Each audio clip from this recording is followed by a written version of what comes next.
Welcome to Cookies and Milk Child Care Center. We have 2 locations conveniently located in Kearneysville and Martinsburg. Our mission is to be the leading provider of higher quality care and education services for children ages 6 months to 12 years of age. We provide the highest quality child care available at an affordable cost. For more information, contact us at 304-901-2961.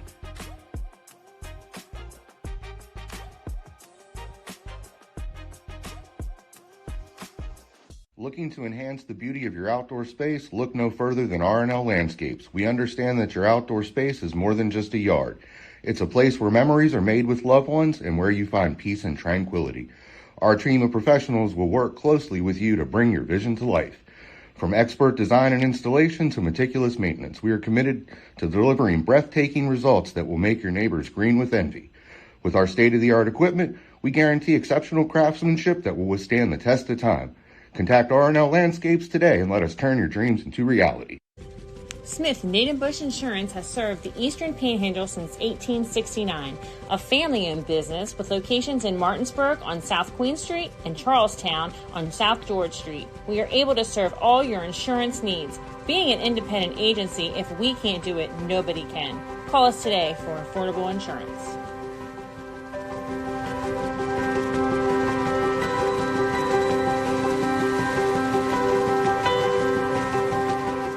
Hey, home team sports fans, thank you for tuning in tonight. We tried to get Patrick Mahomes and Jake here. They're a little bit busy, so you're stuck with Jared from State Farm in Martinsburg, West Virginia.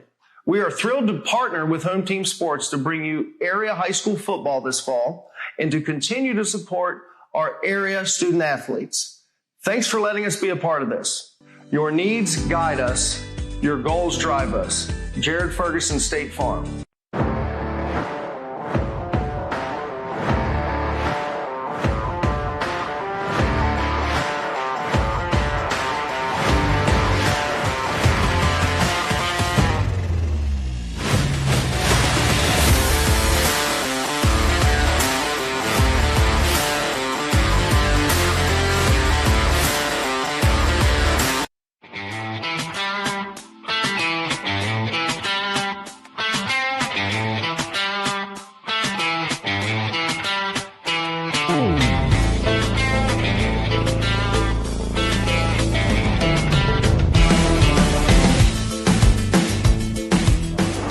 Hi, I'm Jeremy Atkins, broadcast announcer for Home Team Sports TV, sales consultant here at O'Pekin Motors. Make a fast break to 838 East Moeller Avenue in Martinsburg. Come see me for a slam dunk of a deal.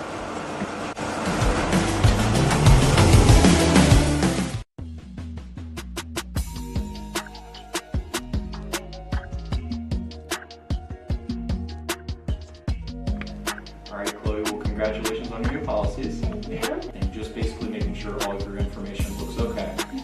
I went ahead and emailed you proof of insurance as well as ID cards. And if you need me for any reason, just don't hesitate to reach out. You can give me a call or text me anytime, okay? Okay, that's perfect. Thank you. Helping families is my passion. It's what I love to do. Hi, I'm Cheryl Yates with ERA Liberty Realty. I've established a reputation for making your journey simple regardless of your price point. They say it takes a village, so I work closely with other professionals in the industry to make your experience a smooth one from start to finish. We're so happy that we chose Cheryl Yates with ERA Liberty Realty to help us during our buying and selling process. If you would like a 5-star experience from top to bottom, choose Cheryl Yates. As an Eastern Panhandle native, I possess an insight and knowledge of the area that is essential to reaching your goals. Whatever your real estate needs may be, remember me. I'm the key to buying or selling your home.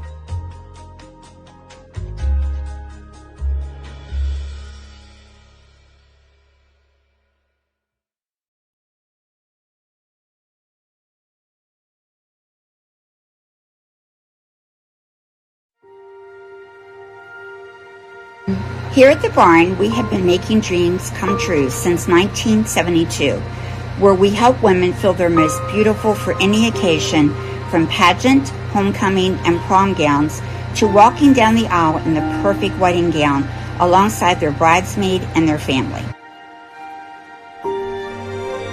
Stop by to meet your stylist today to find an affordable gown and we do offer layaway.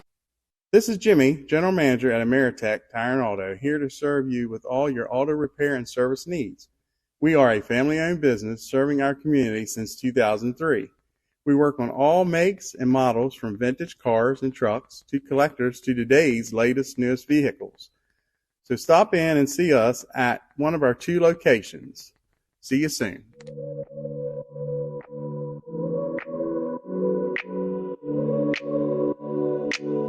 Buying or selling real estate? Katra Law. Good the evening local and choice welcome for real to Home Team Sports TV.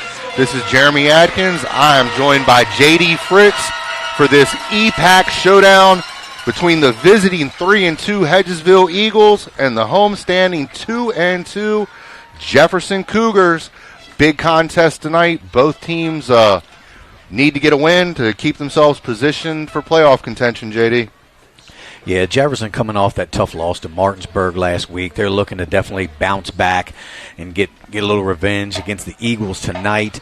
And the Eagles are coming off a good win against Washington last week, so they're looking to kind of continue doing what they're going to do and hopefully pull out a victory here at Cougar Stadium against Jefferson.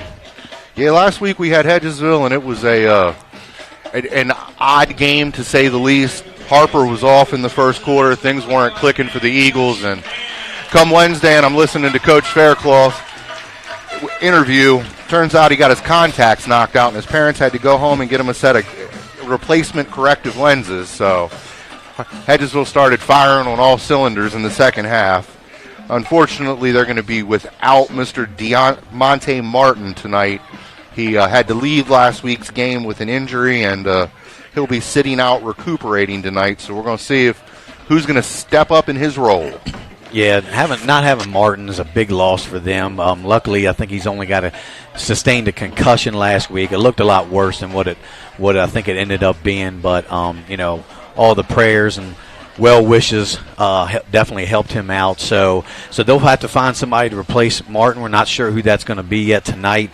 But in order for them to get on top of the Cougars, they're going to have to get started early. They looked good last week against Washington running the ball early. So they're going to have to kind of continue with that tonight, and then we'll see what happens, throwing the ball and see who they can get the ball to. I'd like to see them get Gavin Young involved early this week. They didn't really get him involved last week. Martin had a good game going before he went down with his injury, but I'm looking for Gavin Young to definitely step up and make some big plays for the Eagles tonight. Absolutely, and we were talking earlier and briefly touched on talking about the playoffs, and Hedgesville still has Spring Mills and Martinsburg on the schedule, and oddly enough, they're not going to have any more home games this season based on a sinkhole at Moomaw Field, and Shepherd is actually going to be hosting Musselman and Martinsburg Hedgesville home games on early Saturday mornings. Oh, wow, that's interesting. That'll be great for them. But, unfortunately for Hedgesville, their situation with their field, so every game kind of is going to be an away game for them. But nonetheless, they'll still, pack enough fans in the stands and get the support they need, I'm sure. Well, if the playoffs started tonight, we'd have 5 EPAC schools in the 3A playoffs. Getting ready to kick off here, Jefferson kicking off to Hedgesville. So deep back is Gavin Young.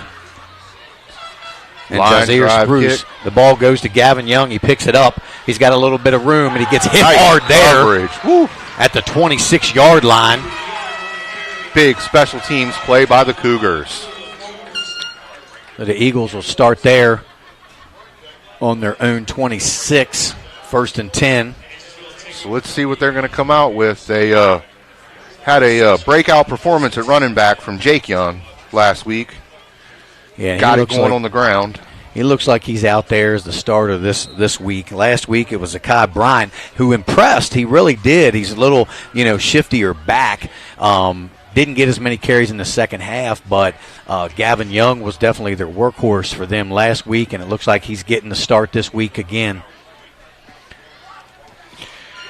So Harper in the shotgun. with Gavin Young, takes the handoff. Nothing there as the Cougars defense stop him for maybe a looks like a loss of a yard, maybe 2 on the play.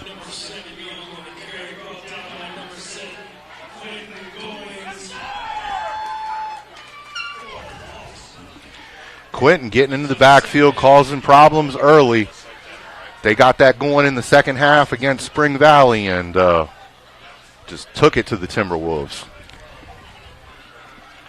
Yeah, I'm sorry. It was Jake Young in the backfield, not Gavin. They've got 2 Youngs. I don't know if they're related. So Harper back to pass. He's under pressure by Quentin. Sacked on the play there by number 51. That is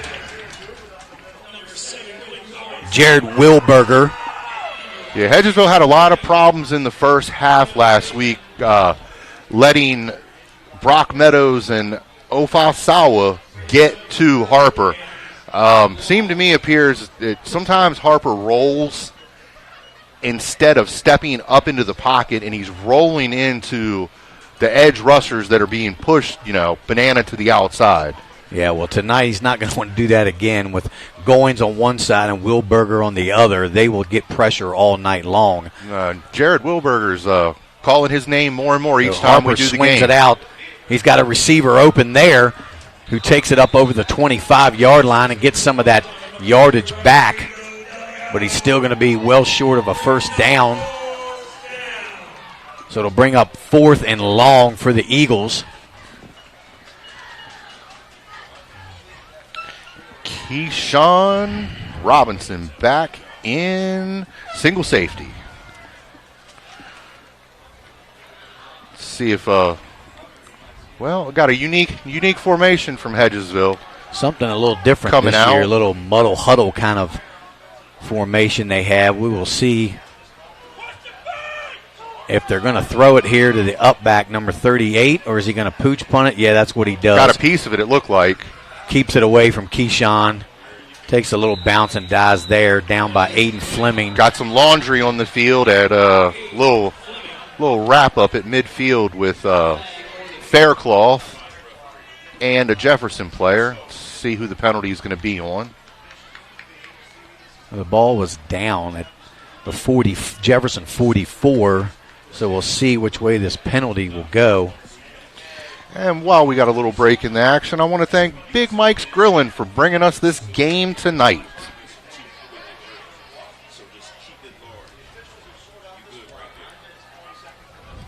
Not sure, having a long conference at the 40-yard line between the part of the officiating crew, and looks like we're going to have a hold against the Eagles, and that's going to tack some more yardage. Jefferson starting out with great field position. Yeah, was that I don't know if it was a personal foul or Faircloth was laying on top of one of the Cougars players, and I feel like it had to have something to do with that because I didn't see anything else going on out on the field at all. Jefferson can't ask for a better situation to start in than this. It looks like they're marking the ball right around the 39-yard line or the 40. They haven't placed the ball yet. Just a hair over 2 minutes into the game, and Jefferson's going to take over on their first position. Defense stood strong and got in there and caused a little bit of havoc on that punt play, and now they're going to tack this extra yardage on, and, now we're declining it. What is going on? Goodness.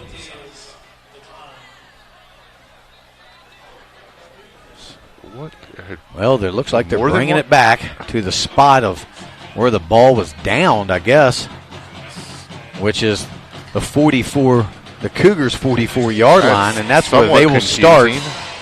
I think the referees were a little confused themselves. How do you back up on a penalty against the other team that you declined? Harridge fakes the handoff, looking downfield, steps up through the pocket, finds a crease, runs for a first down. Nice recognition there. Nice run there by Dylan Herrick on the first play of the game. I don't know if that was by design or he just decided to tuck it and run it because he saw the opening. So the Cougars come out with 2 receivers to each side. Herrick in the backfield with Tayshawn Roper to his right. Sends Bub Shelton in motion. The handoff goes to Roper. Roper cuts to the left. He's over to the 40. He's down the sideline. There goes Tayshawn Roper. No one's catching him. He's into the end zone. Got a flag on the field, though. For the Cougars, touchdown for the moment. Flag came out right as Roper was running by the same official that threw it. So it looks like that one's coming back. But there you just saw the speed of Tayshawn. When he hits that corner, there's not too many people catching Tayshawn Roper. Yeah, as soon as he turns that corner, he's got an amazing burst. So unfortunately for the Cougars, this one's going to be coming back. Yeah, I guess one of the receivers might have been Rockwell there on the hold out on the outside. Might have just had his hand on his jersey a little too much. So we're going to have 1st and 6. So trips to the right side. Herrick is back. He's looking for a man. He's not there. A little miscommunication between him and his receiver, Rockwell. Rockwell hadn't even turned around for the ball, and Herrick had already thrown it. So that'll be 2nd down and 6 for the Cougars on the 40-yard line. Cougars lining up quick. Same formation for the Cougars with the trips to the far side. Roper in the backfield. The handoff goes to Roper up the middle. He's got a little bit of room to work with. He's still on his feet. Roper's still going. He wasn't down. He was laying on top of a kept those legs moving. Hedgesville Eagle player, and I think he might have picked up an extra yard or two, but enough for the 1st down either way. He was close, but that extra push definitely locked in that 1st down. So 1st down for the Cougars on the Eagles 31. 8:30 to play in the 1st quarter. 2 receivers to each side. Leland Benner lined up as the H-back. Sends Roper in motion. A little fake jet sweep. Herrick keeps it up the middle for a couple yards. Down inside the 30, maybe to the 27. They'll call it the 26, it looks like, where they're spotting it. Nice design run to pick up a good chunk of yards and put them in 2nd and short. Keeping it very manageable here on their 1st drive this evening. Starting to get a chilly 65 out here tonight. Yeah, the wind has a nice breeze coming through here in the booth.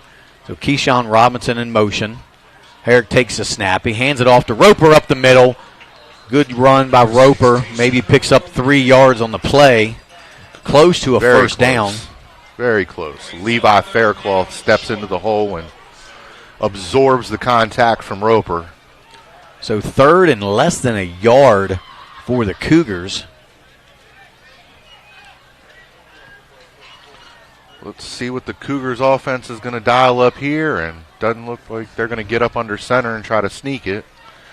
Herrick's going to remain in the shotgun. Looks like Rodrigo Delgado is in the game at running back as Keyshawn Robinson goes in motion. The handoff is Delgado. He makes a nice move. He cuts back to the middle, and Delgado is in the end zone for the Cougars. Touchdown goes Rodrigo Delgado. JD, I love the way that young man runs, man. Not the first. What do we say every time Rodrigo runs the ball?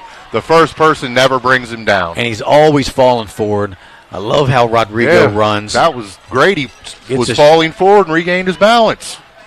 Yeah, he also had a nice hole there, the line. Got to give the line some credit. They opened up a really nice hole for him to run through, and he had a nice cut back, and then the rest was all Delgado dragging tacklers into the end zone for the score. Cougars' offensive line definitely trying to assert some authority on that 1st drive. Panaris on to kick the extra point. It is up and good. And your score is Jefferson Cougars 7, Hedgesville Eagles 0.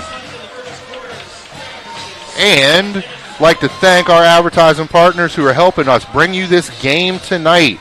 Cookies and Milk Daycare, Shelton Tree Services, Jared Ferguson State Farm, Smith Nadenbush Insurance, Catro Law, Neil Powell, Goosehead Insurance, Opeka Motors, call Jeremy Adkins, R&L Landscaping, Ameritech Tire and Auto, the Barn End Bridal Formal Wear, Mountain State Basketball Academy, Cheryl Yates, ERA Liberty Realty, Benchwarmer Sports Bar and Grill, and again, tonight's game is brought to you by Big Mike at Big Mike's Grillin'. big first drive for the Cougars to get on the board, and they we were talking before the game about them, getting out to a quick start, and they definitely did that. Yeah, it's a little deflating, especially for the Eagles, when the Cougars just took the ball at will and drove right down and scored on them on their first possession.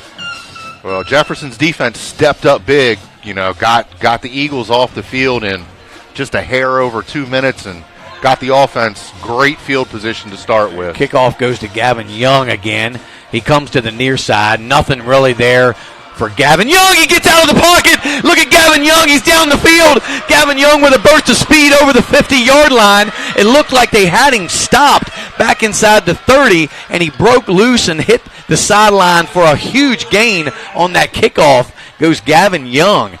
He got swallowed up in that pack and just kind of backed his way out of it and took off to the far side of the field and had to be run down by 2 Jefferson Cougars. Good thing for Jefferson, they had an angle, or that was going to be all the way back to the house. Yeah, and that's exactly what they need, especially Absolutely. from Gavin Young. They need to get him involved, especially in the offense. But the return game, he's been huge for them. Well, that's the biggest return between the games I've seen him play this year, the 2 that home team has done. Carl Williams in motion, and there's nothing doing there as Harper takes the handoff. Maybe got back to the line of scrimmage on that. Yeah, the first kickoff that Gavin Young had looks exactly the same, and he just got smothered by a bunch of Cougars. This time he somehow was able to find his way, bounce it outside, pick up a nice return, and good field position for the Eagles to start with. Second down, ball on the Jefferson 49. So the handoff goes up the middle there. Might have got a yard on the carry. Team defense and tackling there by Jefferson. 3rd and long for the Eagles. Just a hair over halfway through the first quarter here in Shenandoah Junction. And Jeremy, it looks like they are lining Aiden Fleming up at running back tonight, trying to get something different going, getting Aiden involved in the offense a little more. We heard a lot of talk about that, and now we're getting to see it. 3rd and 9. Harper back to pass. He's under pressure. He steps up, takes off and runs, picks up a nice gain.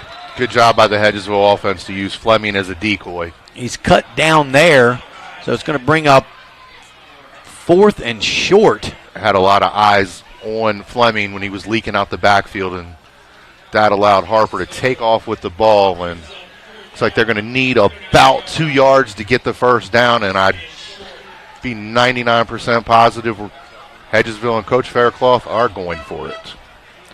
Yeah, definitely need a momentum booster here. Picking up a big 4th down this early in the game would definitely be huge for the Eagles. So 4th down, empty set for Harper. 3 receivers to the near side. Harper back to throw. He doesn't have anybody. He rolls to the left. He's got a receiver wide open, and he overthrows him. Had number 23, Carl Williams, wide open in the middle of the field and couldn't quite get it to him, but that would have definitely been a huge first down and great field position for the Eagles. Not even going to second-guess Harper on that. He definitely could have took off with it on his feet and got the first down, but his man was wide open. I agree. I thought he had at least 7-8 yards he could have picked up with his legs, but he saw the open man. I think he got excited as well and just let it go just a little too much on it. I got a little bit too much juice on it, and that's going to allow the Cougars offense to take over on their own 39-yard line, 4:39 to go here in the first quarter. Jefferson looking to pad that 7-point lead. So Rockwell and Robinson to the near side. You got Delgado and Roper in the backfield. The handoff goes to Roper to the near side. For that corner, going to have flag another on the flag. play. A short pickup. Well, maybe 6 or 7 yards on the play, but that's probably going to be in the way of holding, and that's going to back the Cougars up once again. So it looks like they're using Delgado as well as a lead blocker for Roper, which isn't something that we've seen a whole lot of from Jefferson, but it definitely could be something they could look forward to using get in the future. We talked previously about getting Delgado, Roper, and Robinson all in the field at the same time, and if you get all of them out there, and just like you were talking about, right now it looks like they're using Delgado as a lead blocker, and you can switch things up and seriously confuse the defense. Yeah, you got to have all your best players on the field as much as possible. I totally agree. So 1st and 20 for the Cougars as Dylan tries to get the hard count. Nothing wrong with kicking Roper out into the slot sometimes either, because he's got good hands. So swings it out to Aiden Miller there on the. He got some room to run. Move, picks up maybe 9 yards. Goes Aiden Miller. I wasn't sure there. He put his knee down, but I think he popped back up right as he caught the ball. So gets the penalty yardage almost back. Puts Jefferson in 2nd and 11 from their own 32. So a nice little swing pass there out to Aiden Miller. So 3 receivers to the far side. Roper in the backfield with Herrick. The handoff goes to Roper up the middle, and the Eagles have that stopped. No gain on the play for Tayshawn Roper. That's going to put Jefferson in 3rd and long. So the Eagles definitely could get off the field here. Would be a win for them on this big 3rd down. 3:15 to go in the first quarter on a winding clock as the Cougars come up to the line of scrimmage. So Rockwell here, the single receiver to the near side. See if they try to get Keyshawn involved. Herrick rolling down. Right. There's Keyshawn. 1st down, Jefferson. Keyshawn Robinson with the reception. A nice throw by Dylan Herrick. Dart by Herrick on the run. That's going to move the sticks. Inside the 45 at the 44 for Jefferson.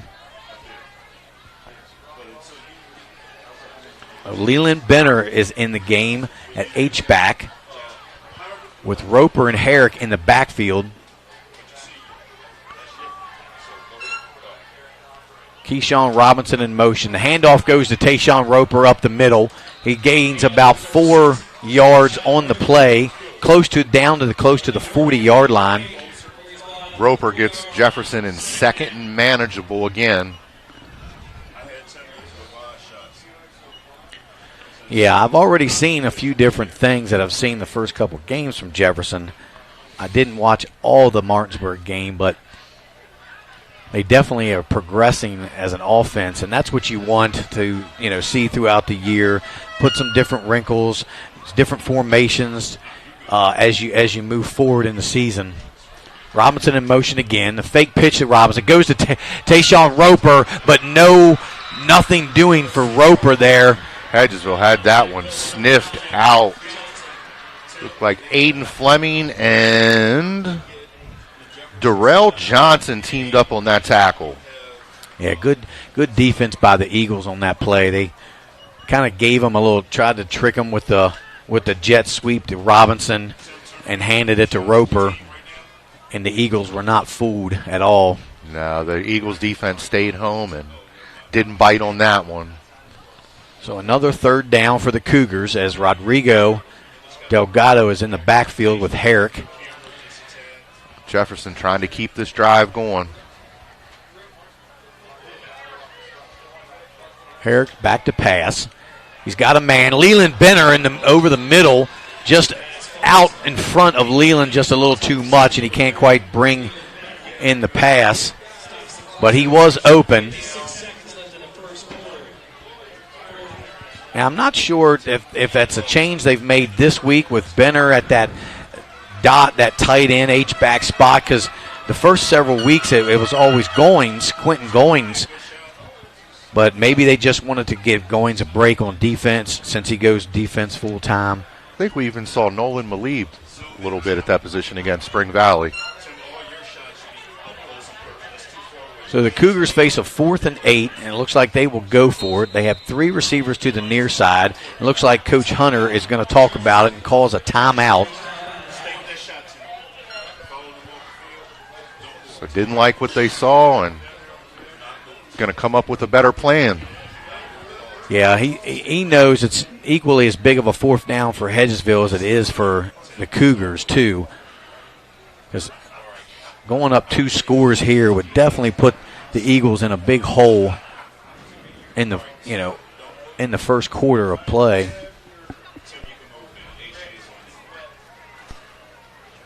So we've seen a couple different things from each team so far. With Fleming in the backfield for the Eagles, you've got Benner at the H-back tight end spot for the Cougars.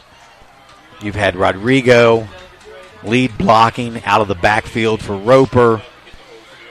And on our crosstown scoreboard, Martinsburg Bulldogs 7, Musselman Appleman nothing.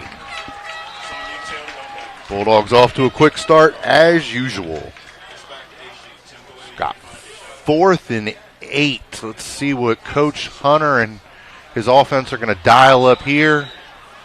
Got trips to the near side and a single receiver to the far. And Delgado in the backfield with Herrick. Herrick takes the snap. He rolls out to the near side, trying to find a receiver. It looks like it's Robinson again for the first down. He was well covered there on the play by Easton Allen from Hedgesville. And Herrick's made now a good throw rolling to his left and rolling to his right to Keyshawn Robinson. And I know that's exactly what the Jefferson Cougars fans want to see. Yeah, so Robinson's already been a focal point here early in the game for the Cougars. Now they flip it around, trips to the far side, single to the near side. Herrick takes a direct snap up the middle. He's got a little bit of room. Out over. Ooh, looks like he might have lost the football. And it rolls back. Covered there by the center, Michael Graham. I'm sorry, Michael Graham was the guard on that play, but Dillon's just got to hang on to the ball. When he gets in traffic, he's got to tuck it tight, hold on to it. That just cost him about 3 or 4 yards. Brings it to 2nd and 5 in the waning seconds of the first quarter.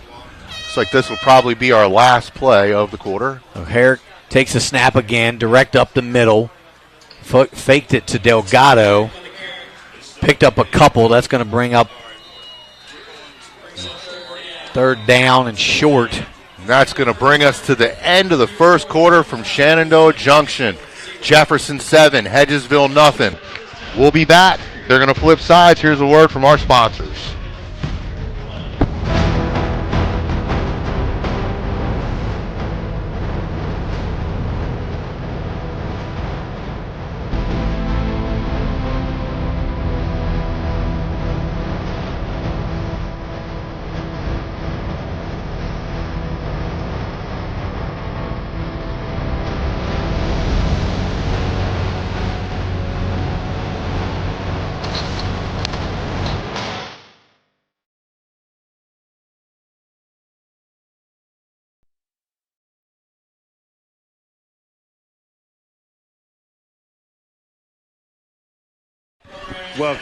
Welcome back to Cougar Stadium in the Junction. After 1, Jefferson 7, Hedgesville nothing. Jefferson's going to come back out on offense with a 3rd and 1 on the Eagles' 24-yard line, looking to drive and go up by 2 scores. Yeah, this would be huge for the Cougars if they could get a score here and puts them up by a couple of touchdowns. The Eagles just need a stop again here on 3rd down. But this is probably going to be 4th down territory anyway for the Cougars. So essentially they'll probably have 2 downs to pick up this 1 yard as they've got Delgado in the backfield. They get that power offset formation. Robinson again in the motion. The give is to Roper, but great play by Aiden Fleming coming off the edge, but I believe he has enough for the 1st down. Fleming stopped him right at the marker, but Roper fell forward, and that's going to move the sticks again for the Cougars. So Jefferson with the lead block decoy with Delgado and putting Robinson in motion again. So they're mixing a lot of different things up on offense to keep the Eagles off balance for sure. Lot of motion tonight for Jefferson. it's all clicking for them so far tonight. Off to a very fast start here.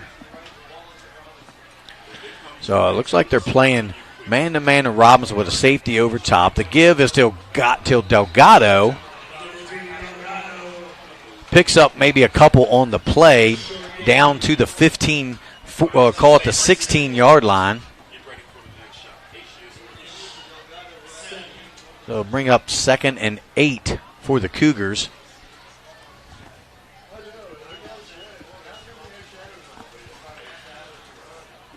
So remain Roper and Delgado in the backfield on either side of Herrick,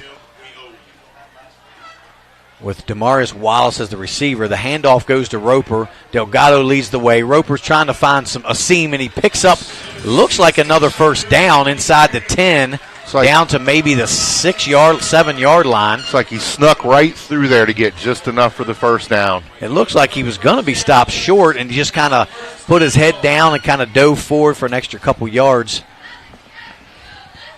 I guess that's what an advantage is when you're 5'7".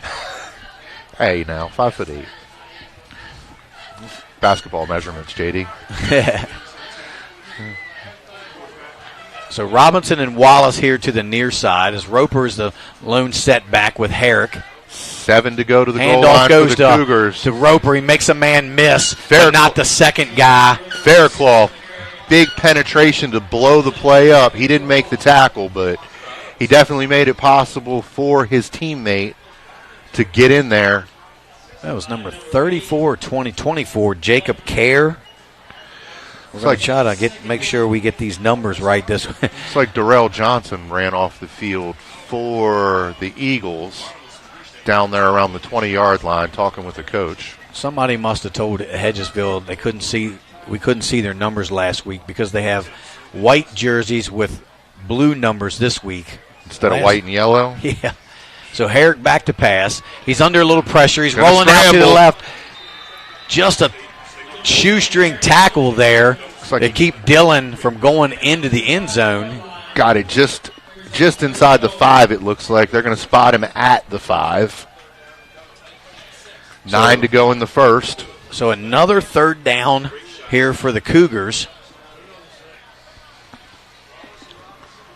Herrick looked like he was going to have a lot more room to run, but he was just tripped up.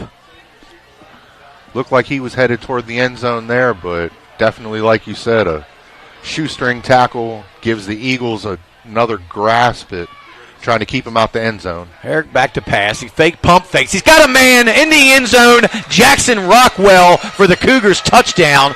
He took a huge hit, but was able to hold on to the football. He got hit hard, and like you said, a good job to hold on to it. And that's going to put Jefferson up 13-0. Yeah, nice ball by Dillon. He's been throwing the ball really well tonight. I'm impressed with how Dillon's come out, slinging the ball around a couple different receivers. I got to say, the money again to Jackson Rockwell. JD, I feel like the whole offense is in extreme sync right now as opposed to just getting started, getting going at the beginning of the game. This is more like what they look like in the second half of our Saturday matinee game against the Timberwolves of Spring Valley. Yeah, there was a lot of times against Martinsburg that their offense looked well, and they were able to move the ball. They put a couple scores on the board. So, but when it's Martinsburg, it's always tough to sustain that throughout the whole course of the whole game. Martinsburg will give up some yards, but it's usually all between the 30s. Right. Then they step up, get a turnover, make a mistake. Yardage not necessarily getting against them ever a problem. Getting in the end zone is a problem.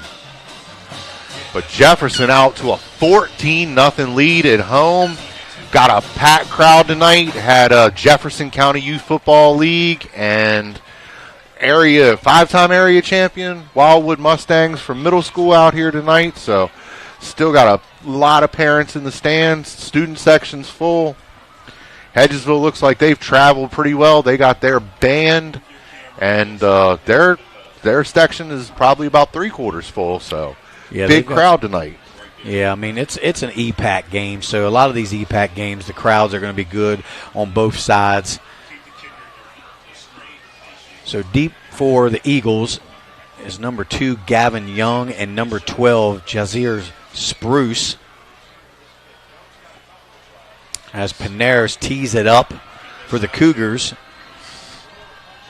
Big return on the last kick to Gavin Young. See if they try to kick away from him this time. And they do. They kick the ball to Spruce. Spruce runs to his own bench. He's running a little backwards. By the Cougars. Nothing there for Jazir Spruce, who ran a little backwards as he ran towards his own sideline. You never want to run east and west, Jeremy. You always want to get upfield, north and south. Looks like we got some laundry out on the field. Going to be a holding penalty against the Hedgesville Eagles. Going to back them up a couple more yards. Well, that's not what they wanted. They didn't get a good return to begin with. So now they're backed up even farther, deep in their own territory.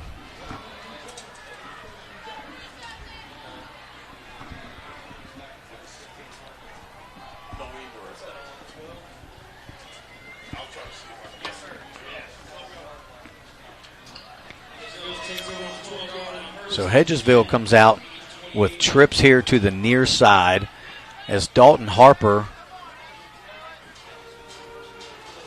is in the backfield by himself.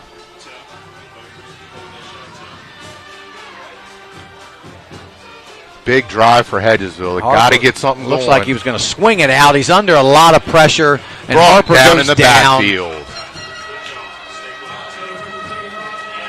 That is number 54, Wyatt Shively, on the sack for the Cougars.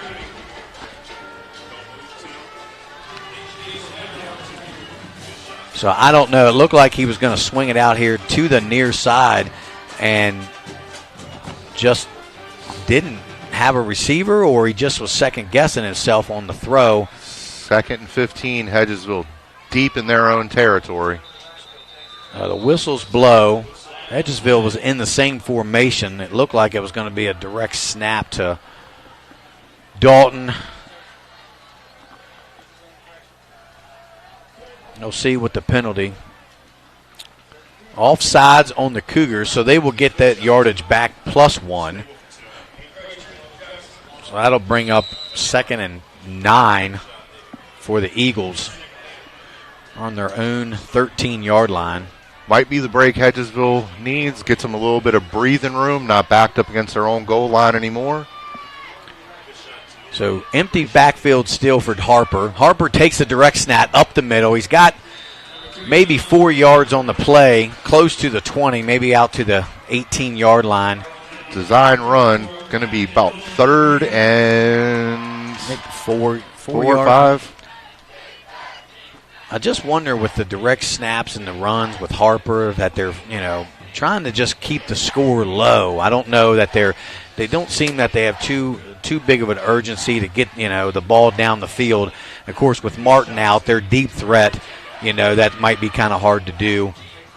So Harper looks for a man. He's got Gavin Young. Nice catch by Gavin Young. He makes a spin move out close to the 30, maybe the 39-yard line goes Gavin Young. So a nice pitch and catch from Harper to Young. Well, one thing's for certain last week, when the Eagles got into halftime, they made some solid adjustments and to go along with Harper getting his eyes back, and exploded in the second half against Washington. Yeah, though we looked for Young to get involved more last week. Martin was having a big game, and then everything happened the second half. So this week it looks like Gavin is definitely, being part of the offense for sure, as Harper takes the direct snap, but another flag. And that looks like it's going to be another holding call on the Eagles. As soon as they get some momentum and pick up a first down, they're backing themselves in a hole again. 1 step forward and 2 steps back. 6:30 to go in the first. And for the Eagles, this is not what they want to do at all. They have to keep ahead of the sticks and not behind the sticks. Jefferson's too good and aggressive on defense. Jefferson playing a solid game on both sides of the ball so far tonight. So 3 receivers, empty set again in the backfield. Harper takes the direct snap again. Nothing there as Michael Graham swallows him up for the sack. And I'm just not sure what the Eagles have going on right now at the moment. I think that's probably the 4th or 5th. Hedgesville's still searching for their offensive identity, I think. Yeah, I think they're just trying to get something, get some yards, try to build momentum in their offense. But, you know, if that Harper to Young continues to work, I would keep going to that until the Cougars can stop it. Bryan in motion. Harper's back to pass. Bringing the heat again. Harper gets out of the pocket. He makes a run up the middle, and he's tackled from behind there by Michael Graham. Jefferson gambling a little bit there, trying to pick up a big play, and Harper manages to sneak out of the backfield and pick up some of the yardage that Hedgesville lost back. So another 3rd and long for the Eagles from their own 37-yard line. So we'll see what they do here. So Aiden Fleming is in the slot here to the near side as the Eagles have trips. Gavin Young in the slot at the top of your screen. He's looking for Fleming. Fleming's open in the middle. Big hit by Nolan Melab. They're going to get him. They're going to get Melab, it looks like. Yeah, that's going to draw a flag every time. Love the hit, but you got to also be smart about how you hit. So that'll be a personal foul and probably an automatic first down, I would think.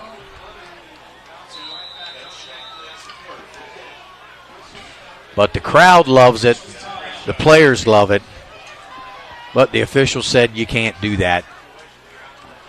It was a big hit. It all happened so quick. Yeah, it was kind of a bang-bang. I mean, you know, Nolan was sitting there, middle linebacker, waiting for that.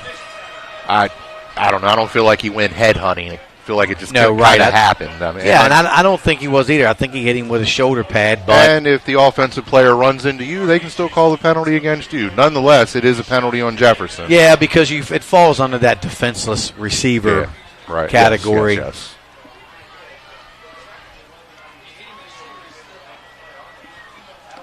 So I believe I guess there was a timeout.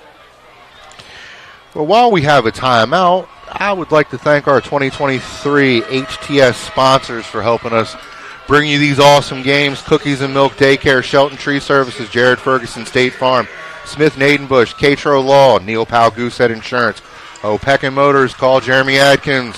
Great deals tomorrow, last day of the month, by the way. R&O Landscaping, Ameritech, Tire and Auto, The Barn, Bridal, and Formal Wear, Mountain State Basketball Academy, Cheryl Yates of ERA Liberty Realty, Benchwarmer Sports Bar and Grill, 50-cent wings on Tuesday evenings. And your game is brought to you by Big Mike at Big Mike's Grilling.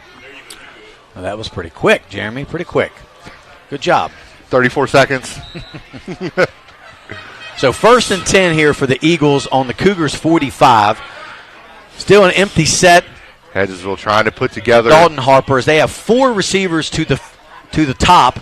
Harper's looking for somebody. Nobody, and he goes down again as that Michael Graham is having a heck of a game. I believe that's his 3rd sack of this defensive series. He is impressing this evening. He is setting up shop in the Eagles' backfield. Yeah, Harper has not hardly any time to throw the ball. He steps up, but that closes really quickly with the great penetration from the Cougars' D-line. And the last thing Hedgesville's offensive 5 needs is to see somebody besides Quentin Goins get super hot on that line for Jefferson. They're only playing with 3 defensive down linemen right now, clogging up the middle of the field, trying to take away that slant, and looks like we're going to have a false start. Yeah, we have some movement on the line. Yeah, it looks like Jefferson's playing like a 3-3-5. I guess that's when you have four receivers to one side and a single receiver to the near side. Interesting to see some of the zone defenses they come up with in high school and college to combat spreading out 4 and 5 wide receivers. Yep, offsides. Looks like Wilberger lined offsides. And what had been a very fast-moving game until a few minutes ago has slowed down a bit by some flags on both sides of the ball. Yeah, we had a relatively flag-free first quarter, but I think they're making up for it here in the second quarter. Playing catch-up. Big drive for Hedgesville. There's only 4 minutes roughly to go here in the first, and if I was Coach Faircloth, I'd really like to get some points on the board Harper before. back to pass. I thought it was going to Aiden Fleming, but it looks like that was number 23. Loses the ball comes out. Keyshawn Robinson picks it up. He runs into his own player, and he's tackled there just over the 50-yard line. But had he not been, it looked like he got knocked to the side by his own guy, Nolan Melab, and it looked like he was going to try to cut to the outside and take it back to the house. But I'm not even sure. That was another one of those bang-bang plays, Jeremy. I don't know. It looked like he might have been down before the ball popped out. But like I said, we don't have replay. We can't go back. It was one of those bang-bang plays. The official said that he fumbled. The ball was picked up by Robinson, returned out to the 49-yard line. So the Cougars will take over there. And that is exactly what the doc ordered for Jefferson and exactly what Hedgesville did not need to have happen to them before halftime. Fleming and Faircloth and the Hedgesville Eagles defense need a big stop here. Keep Jefferson off the scoreboard for the next 3 minutes and 42 seconds. So we have a look different. So Rockwell's the quarterback. Dylan Herrick's lined up to the near side at receiver. So again, the Cougars are trying a different formation here on offense. Well, not really a different formation, but just personnel trying to throw. I mean, the play clock's been on 0 for 5 seconds.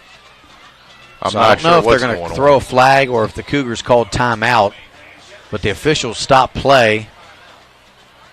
It has to be one or the other because, like you said, Jeremy, that play clock's been at 0 for a little while now. Referee sorting it out. And the play clock never actually started, it appears. I glanced over and it was on 0.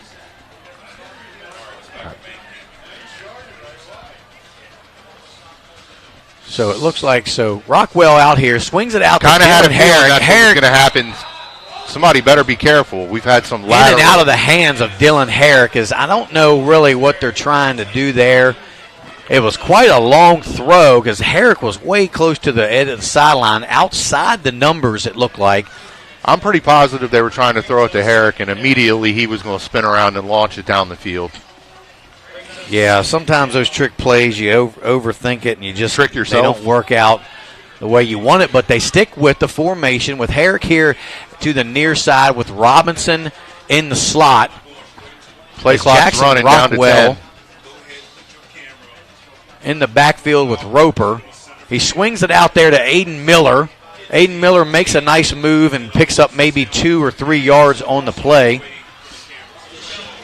I'm sorry, that's Bub Shelton. Looks like we're going to be 3rd and 8 for Jefferson from their own 49-yard line.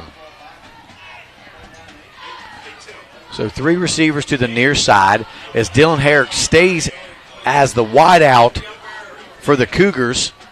Rockwell is in the backfield with Tayshawn Roper.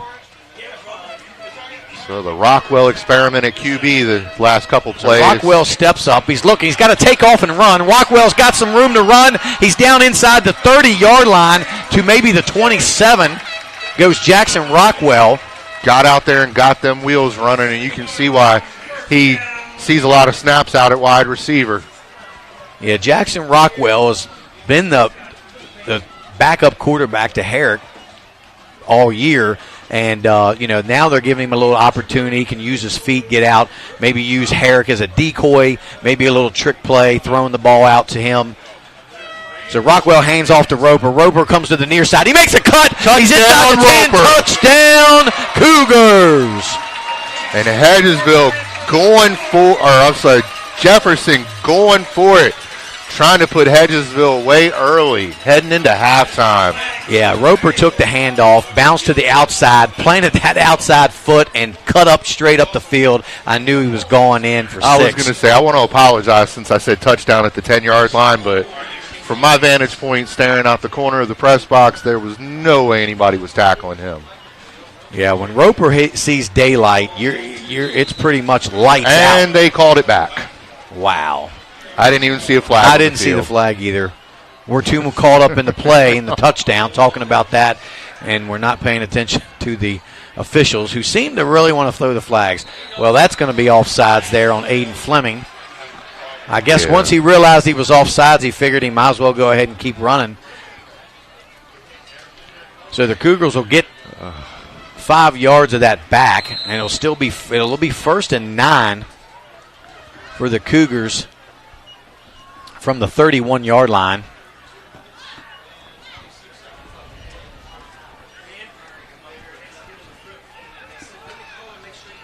So Roper in the backfield. Keyshawn Robinson takes a little jet sweep toss. He's looking for the corner. Cuts to the outside. Great tackle there by Aiden Fleming, keeping Robinson from breaking out farther to the outside and trying to get to the sideline. Almost enough for a first down. So as they still continue to find ways to get Robinson the football, I've seen a much more well-balanced offense, dividing the balls up between Roper, Delgado, and Robinson. Best ball distribution all year so far. Swinging it out to both Shelton and Aiden Miller on a couple of the bubble passes. A little fake there, jet sweep. The handoff goes to Roper. Nothing there as he gets back to the line of scrimmage. So I bring up 3rd and 5 for the Cougars. Jefferson with a lot of talented players at the skill positions, and spreading the ball around gives you the opportunity to figure out who's gonna be having a better night, and tell you how you can call your second half when you go in and start trying to make adjustments. Not that what Jefferson was doing the first half hasn't worked to a T, but we know Hedgesville is going to come out with some defensive adjustments. So Rockwell got the ball. He swings it out to Roper. Roper has a little room. He's got a blocker. He puts his shoulder down, and he's tackled just there inside the 10 at the 9-yard line. So a nice little swing pass out of the backfield to Tayshawn Roper, who picks up another first down for the Cougars. It just seems like this, they're kind of experimenting here. They figured it'd be a good opportunity to get Rockwell some snaps under center. I haven't seen Delgado. They have 2 timeouts left also. Rockwell keeps it himself inside the 5. 37 seconds to go in the first. And we call a timeout. So the Cougars will call a timeout with 34 seconds left. So I'm not sure how much time. They let a little bit of time run off before they called that timeout. I thought it was more. I think it was only about 3 or 4 seconds. Was it? Okay. Yeah. I was watching the clock. It seemed like it was going quicker than it actually was because I was anticipating waiting for the timeout. I think it's going to be a bigger win for the Eagles if they stop the Cougars from getting in the end zone before halftime than it would be for the Cougars to get into the end zone.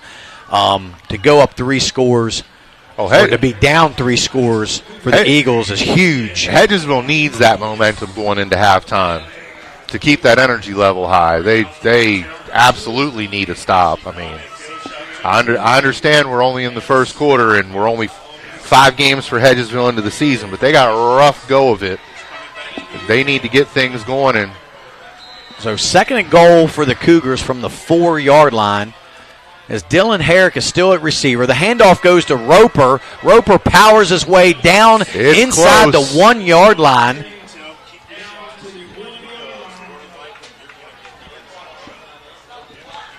So looks like they're going to get up to the line of scrimmage and spike the ball, but it's third down, so they have to – Hedgesville calls a timeout. Wow. Odd sequence of events, JD.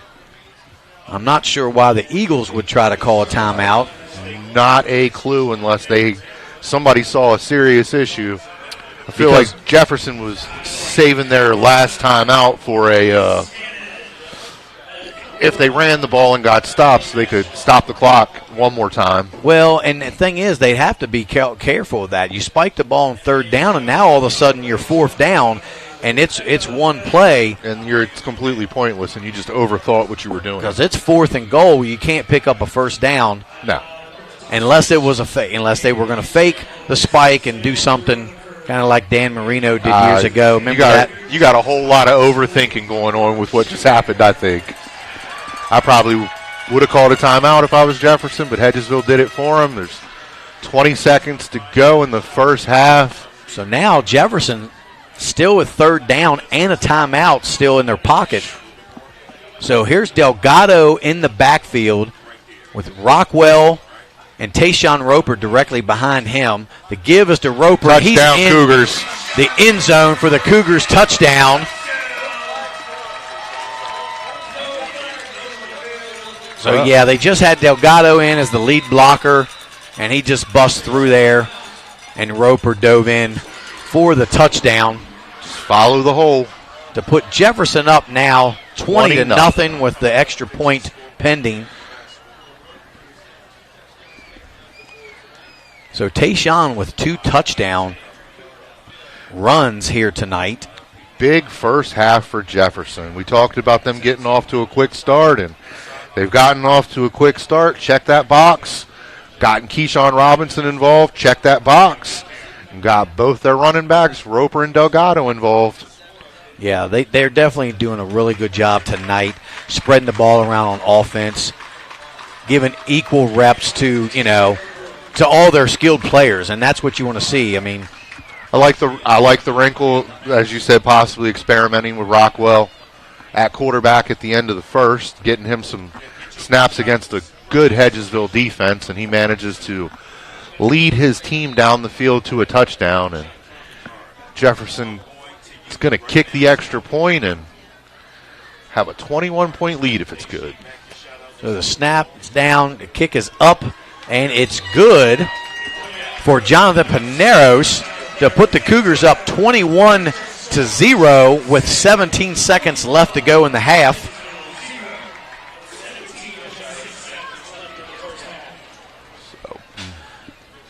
So now they've got a commanding lead for the Cougars, as they will most likely, barring a return, most likely go into halftime up 21-0. Impressive first half by Jefferson, JD. Yeah, they did. They clicked on all cylinders. The defense was looking good.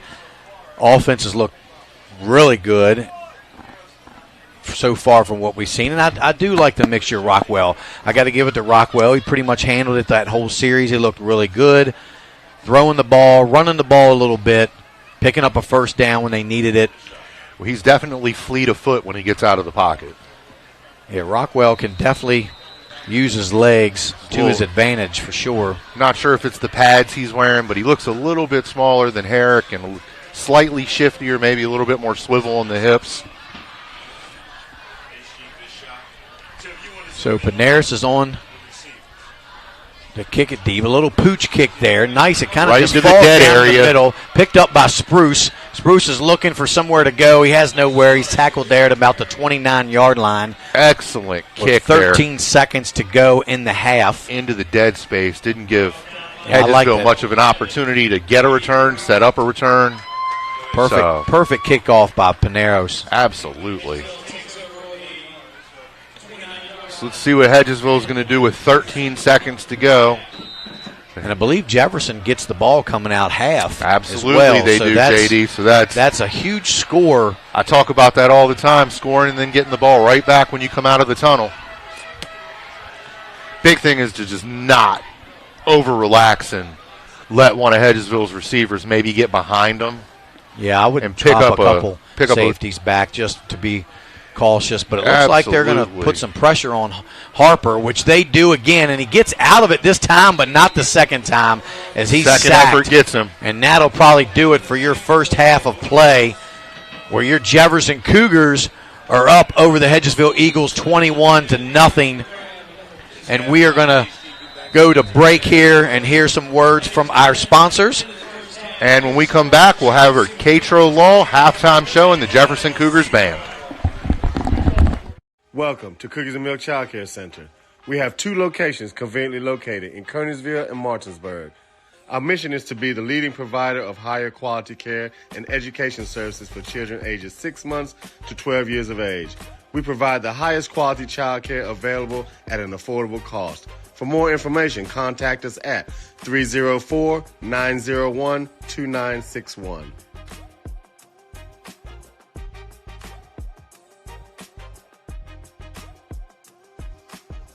Looking to enhance the beauty of your outdoor space? Look no further than R&L Landscapes. We understand that your outdoor space is more than just a yard. It's a place where memories are made with loved ones and where you find peace and tranquility. Our team of professionals will work closely with you to bring your vision to life. From expert design and installation to meticulous maintenance, we are committed to delivering breathtaking results that will make your neighbors green with envy. With our state-of-the-art equipment, we guarantee exceptional craftsmanship that will withstand the test of time. Contact R&L Landscapes today and let us turn your dreams into reality. Smith Native Bush Insurance has served the Eastern Panhandle since 1869, a family-owned business with locations in Martinsburg on South Queen Street and Charlestown on South George Street. We are able to serve all your insurance needs. Being an independent agency, if we can't do it, nobody can. Call us today for affordable insurance.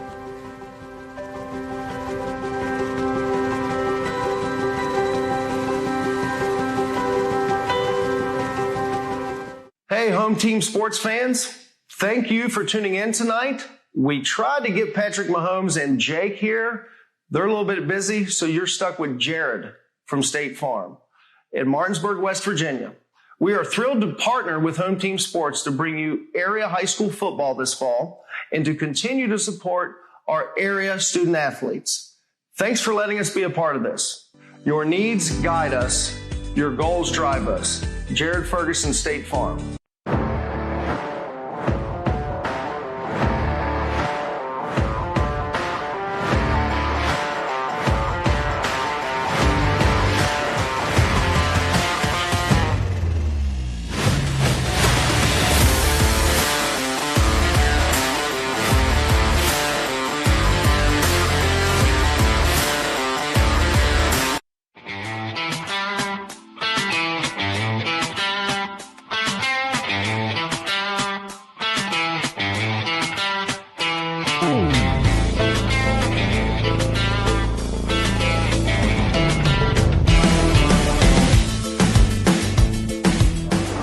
Hi, I'm Jeremy Atkins, broadcast announcer with Home Team Sports TV, sales consultant here at O'Beckett Motors.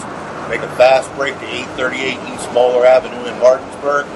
Come see me for a slam dunk of a deal.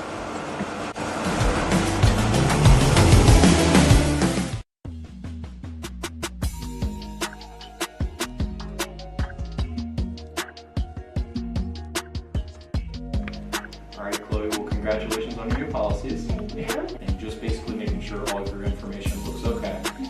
I went ahead and emailed you proof of insurance as well as ID cards. And if you need me for any reason, just don't hesitate to reach out. You can give me a call or text me anytime, okay? Okay, that's perfect. Thank you. Helping families is my passion. It's what I love to do. Hi, I'm Cheryl Yates with ERA Liberty Realty.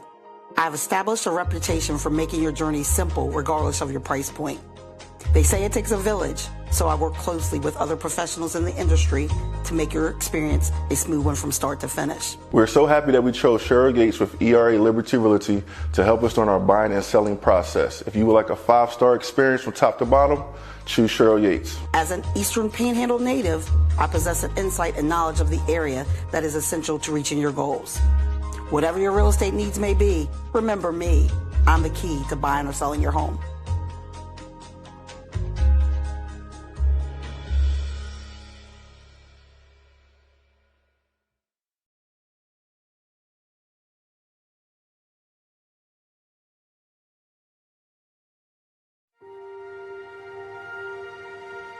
Here at the barn, we have been making dreams come true since 1972, where we help women feel their most beautiful for any occasion, from pageant, homecoming, and prom gowns to walking down the aisle in the perfect wedding gown alongside their bridesmaid and their family.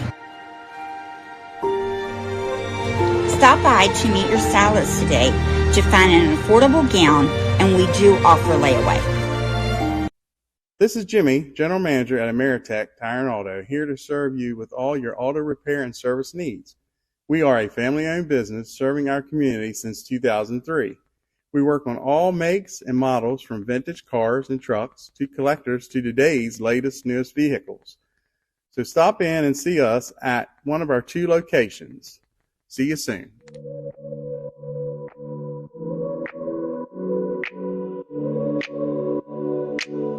Buying or selling real estate? Katra Law is the local choice for real estate closings. In fact, we were honored to be chosen as the best of the best real estate closing attorneys for 2022 by the Martinsburg Journal. With offices conveniently located on Foxcroft Avenue in Martinsburg and South George Street in Charlestown, Katra Law proudly serves the Eastern Panhandle. Whether on the court, field, or in the classroom, we wish all of our student athletes a safe and successful.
The Jefferson Cougar Marching Band presents the 80s Upside Down, inspired by the Netflix series Stranger Things.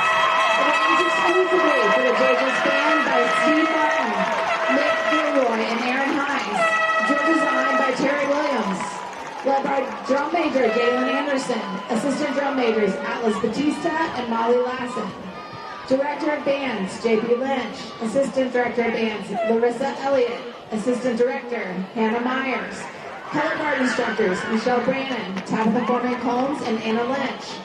Flute instructor, Tyler Davis. Clarinet instructor, Katie Betting. Alto and mellophone instructor, Tana Petrie. Trumpet instructor, Devin Torbidoni. Trombone instructor, James Southern. Woodwind and brass instructor, Megan O'Neill. Sousaphone instructor, Walter Kester. Percussion instructors, Craig Lee, Chris Turner, and Richard Yates. Pit instructors, Tara Foster and Emily Ilias. And announcer, Chrissy Crawford. Give it up for the Cougar Marching Band.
Center.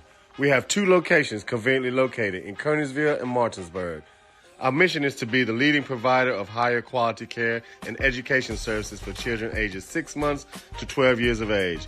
We provide the highest quality child care available at an affordable cost. For more information, contact us at 304-901-2961.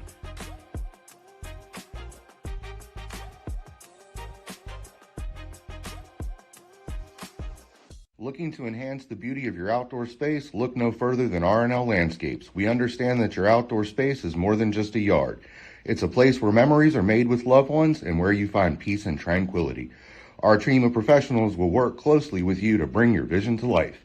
From expert design and installation to meticulous maintenance, we are committed to delivering breathtaking results that will make your neighbors green with envy. With our state-of-the-art equipment, we guarantee exceptional craftsmanship that will withstand the test of time. Contact R&L Landscapes today and let us turn your dreams into reality. Smith Native Bush Insurance has served the Eastern Panhandle since 1869, a family-owned business with locations in Martinsburg on South Queen Street and Charlestown on South George Street. We are able to serve all your insurance needs. Being an independent agency, if we can't do it, nobody can. Call us today for affordable insurance.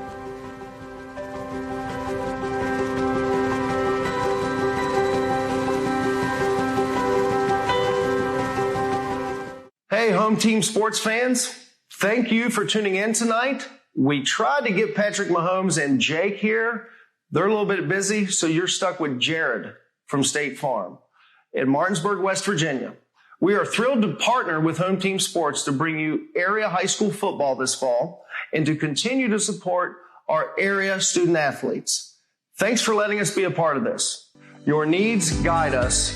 Your goals drive us. Jared Ferguson, State Farm.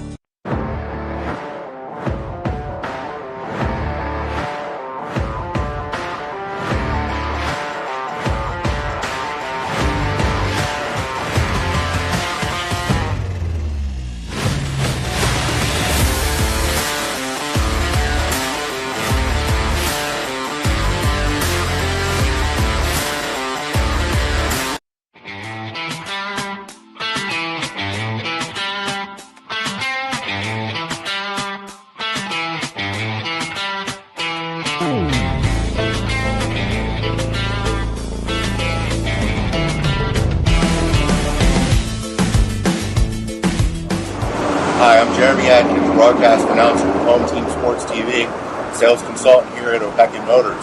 Make a fast break to 838 East Moeller Avenue in Martinsburg. Come see me for a slam dunk of a deal.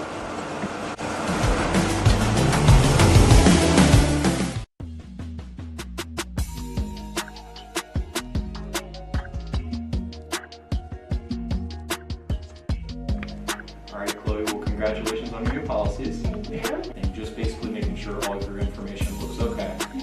I went ahead and emailed you proof of insurance as well as ID cards. And if you need me for any reason, just don't hesitate to reach out and give me a call or text me anytime, okay? Okay, that's perfect. Thank you. Helping families is my passion. It's what I love to do. Hi, I'm Cheryl Yates with ERA Liberty Realty. I've established a reputation for making your journey simple regardless of your price point.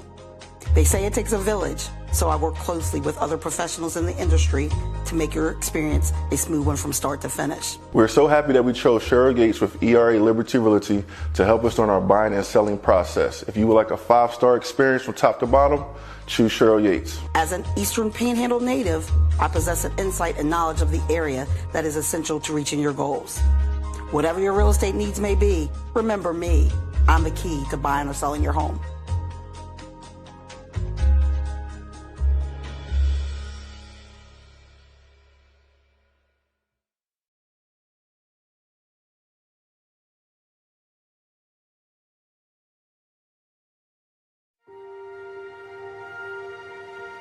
Here at the barn, we have been making dreams come true since 1972, where we help women feel their most beautiful for any occasion, from pageant, homecoming, and prom gowns to walking down the aisle in the perfect wedding gown alongside their bridesmaid and their family. Stop by to meet your stylist today to find an affordable gown, and we do offer layaway. This is Jimmy, General Manager at Ameritech Tire and Auto, here to serve you with all your auto repair and service needs. We are a family-owned business serving our community since 2003. We work on all makes and models from vintage cars and trucks to collectors to today's latest, newest vehicles. So stop in and see us at one of our 2 locations. See you soon.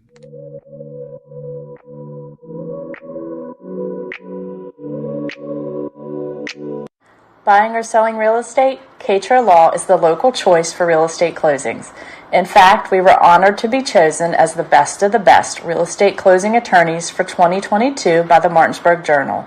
With offices conveniently located on Foxcroft Avenue in Martinsburg and South George Street in Charlestown, Katra.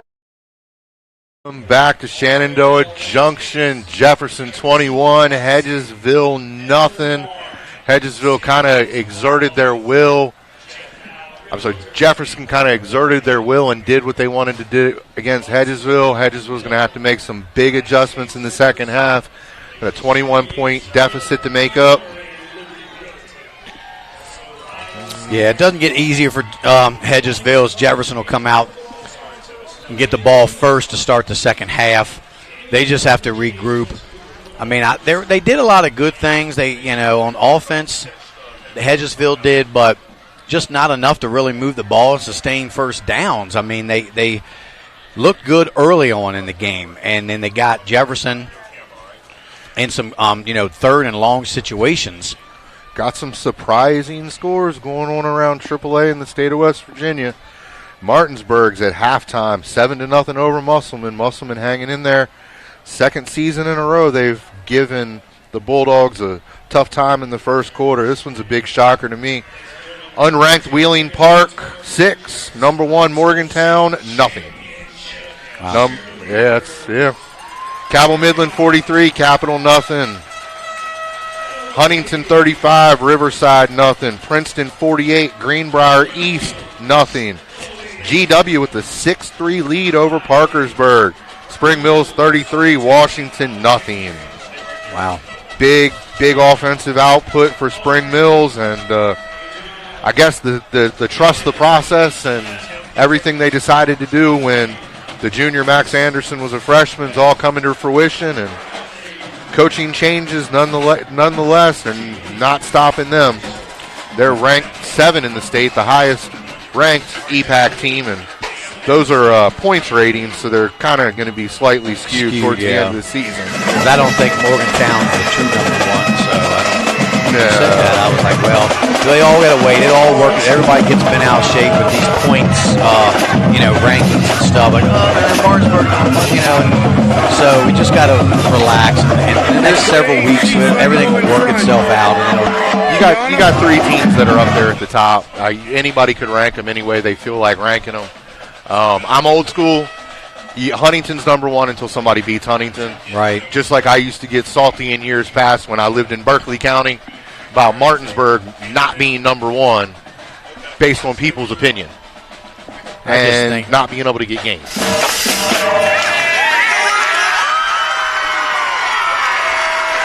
want to move to the middle. Sorry, guys.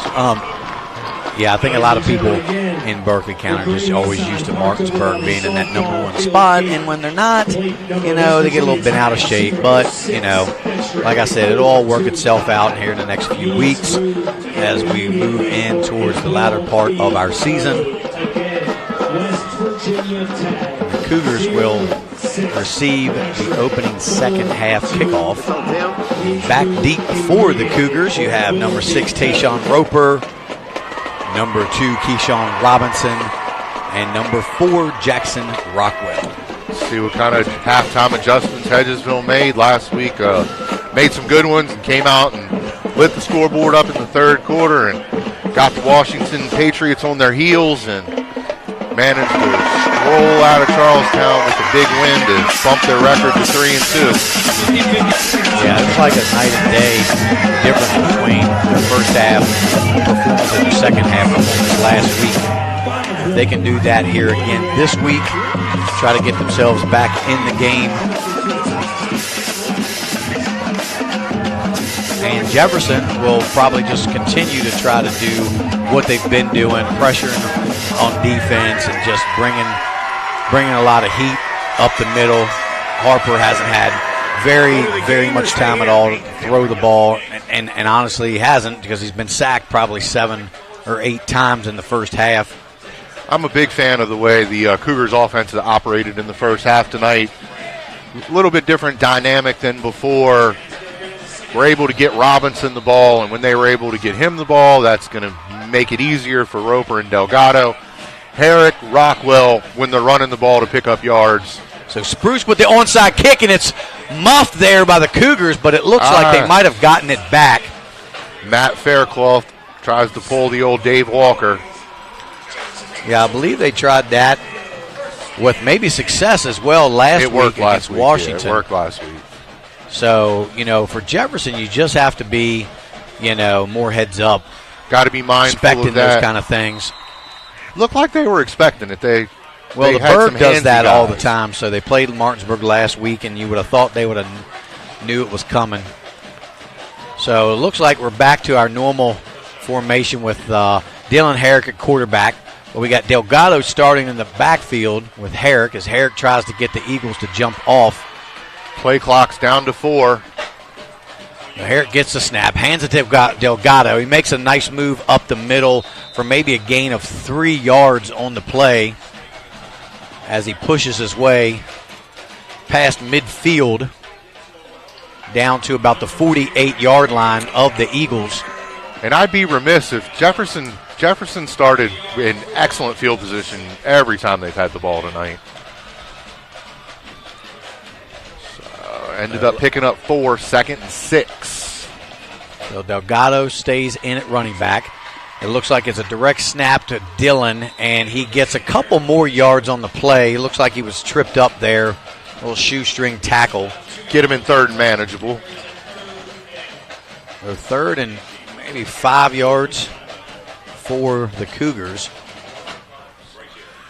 Be huge to say the least for Hedgesville if they could get their defense off the field with a 3 and out here. So 3 receivers here to the near side. Delgado to the right of Herrick. Hedgesville going to bring the heat. A false start. Looks like Wallace moved a little early for the Cougars. So that'll back them up 5 yards and make it 3rd and 10. Referee staying busy tonight. Still a fairly quick-moving game nonetheless. So now 3rd and 10 for Jefferson from their own 49. Got themselves out of a position where they could have done multiple things into one where almost forced to throw the ball to pick up the first down.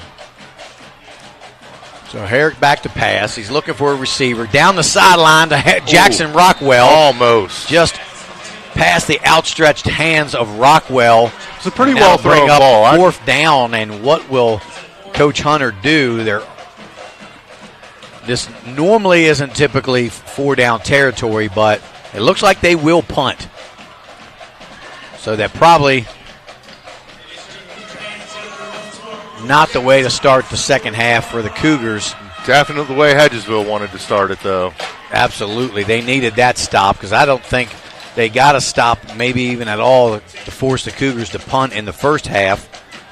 So Quentin Goins is on to punt. As Gavin Young is back to receive the kick, and he's deep way back there. Another a little high snap. A straight-up kick goes. He's had a lot of those. About 20 yards. It looks like it's going to get a favorable roll for the Cougars. Going to roll about another 7 for Jefferson. And Hedgesville is going to take over with pretty good field position. Before we get back to action, I'd like to thank Cookies and Milk Daycare, Shelton Tree Services, Jared Ferguson and State Farm, Elizabeth Borger, Bradley Smith, Nadenbush, Catro Law, Neil Powell and Goosehead Insurance, Jeremy Adkins with Opekin Motors, R&L Landscaping, Ameritech Tire and Auto, Barn Bridal and Formal Wear, Mountain State Basketball Academy, Cheryl Yates, ERA Liberty Realty, Benchwarmer Sports Bar and Grill. And tonight's game is brought to you by Big Mike at Big Mike's Grillin'. Yeah, I'm not sure. I've seen Quentin punt a few times this year, and it seems like he just really gets way up under the ball and kicks it more straight up or in the distance. I don't know how much they work on punting in practice or not, but I'm not going to try to make mistakes for him, but when you are jumping 8 inches to 10 inches in the air to pull the ball in and get down with it, I could see where you're not going to take your normal gather step and kick it properly. Sorry, that's a little bit of a soccer term for a goalie, but. So false start on the Eagles, so they're backing up 5 as well to bring up 1st and 15. So 2 receivers to the near side, 1 to the far side. As Harper rolls out, he's looking for some room. It's just nothing there as the Cougars defense is just stout there inside. More team tackling, 3 Jefferson players in on that play. Yeah, they've just gotten all kinds of penetration tonight from that defensive line. And the middle, I should say, with big Noah Bajent and Michael Graham. Graham all over the place tonight. That last Hedgesville drive of the first half, he came up big. So Harper back to throw. He's got Gavin Young. A little bit of contact, but no flag on the play. He's looking for the flag, and there was a little bit of hand fighting over there with, I believe it was Keyshawn Robinson on the coverage. I couldn't tell with the glare off of Keyshawn's helmet whether he had his head turned around or if he didn't. But if his head was turned around toward the quarterback, that's not a penalty. Yeah, someone we haven't really talked about a lot tonight provided a little bit of pressure was Nasir Jacobs. We haven't called his name very much. And now that I think about it, that's pretty odd. Usually Nasir's all over the place as well as Quentin. Big 3rd and long for Hedgesville. Harper's looking for a receiver. There's that pressure. Quentin Goins in the backfield. And Nasir Jacobs is in there as well. Knock on wood, JD. There he is. Tag team of Goins and Jacobs blowing the backfield up. They just have not had any time to throw the ball. They've really got to do something to try to protect Harper a little bit better, whether it's rolling him out, bringing an extra blocker in. But as soon as they try to throw the ball, Hedgesville's going to come out with that muddle punt formation they had in the we'll see if first quarters. Keep it away from Robinson again. You got Gavin Young down toward the near side. I'd watch him. Rockwell's on Young, so they sniffed that out real quick, and Hedgesville, I think, is going to reevaluate the situation and possibly come back out with the punt team. Well, they lined the same formation up in the first half, and they just punted a normal punt, and it was able to – they kicked it away from Robinson. So not to try to predict the future, but Gavin Young was on the far side of the field. He kind of just casually came down to this side of the field. I think they were looking to see if they had some kind of mismatch, and Rockwell picked up on that real quick and came over and lined up right on the other side of him.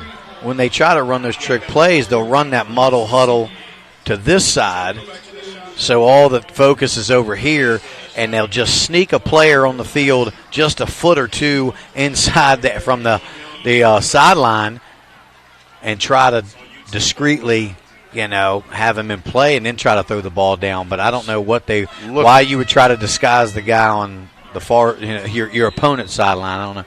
Well, they still come out in the either that or there's a big gap there that unorthodox formation. Big gap that I was watching, trying to watch him run the slant. I just don't see where he would have near enough running space. Yeah, Harper kicks it. He he doesn't kick it away from Robinson. Robinson can pick it up, but he chooses to let it die there. Probably at the 41. Pretty smart play by Robinson. And that's going to bring the Jefferson offense back out onto the field. 8:37 to go in the third period. Jefferson 21, Hedgesville nothing. Yeah, I don't know really what that necessarily does, unless it just makes the opposing team think that you're going to do something and just for 1 second try to catch them off guard.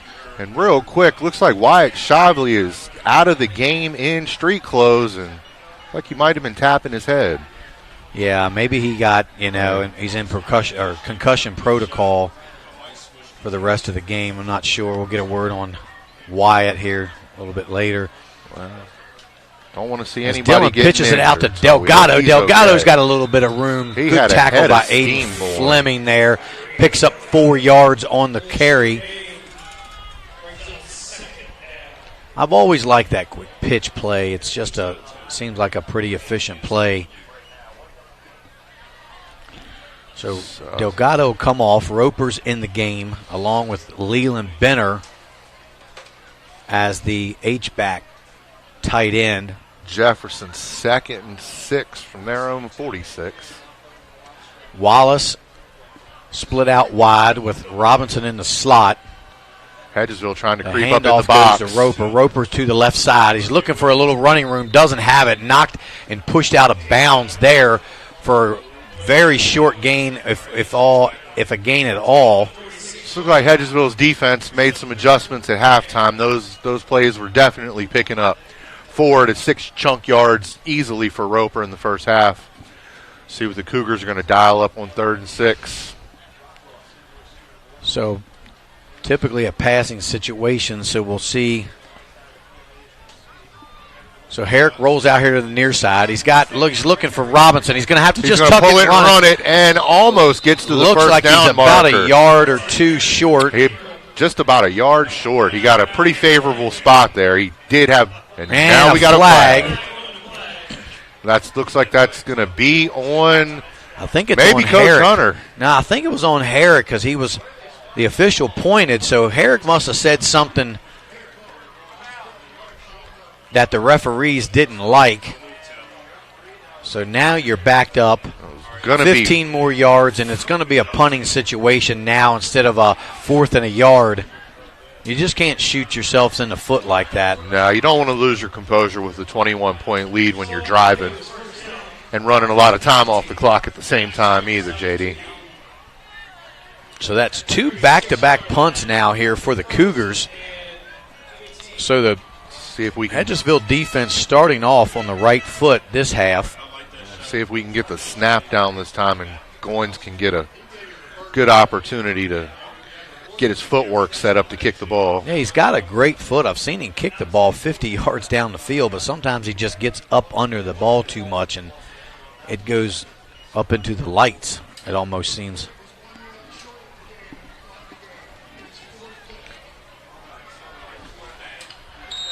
So 4th and about 16 or 17, call it. So Goins is back to punt.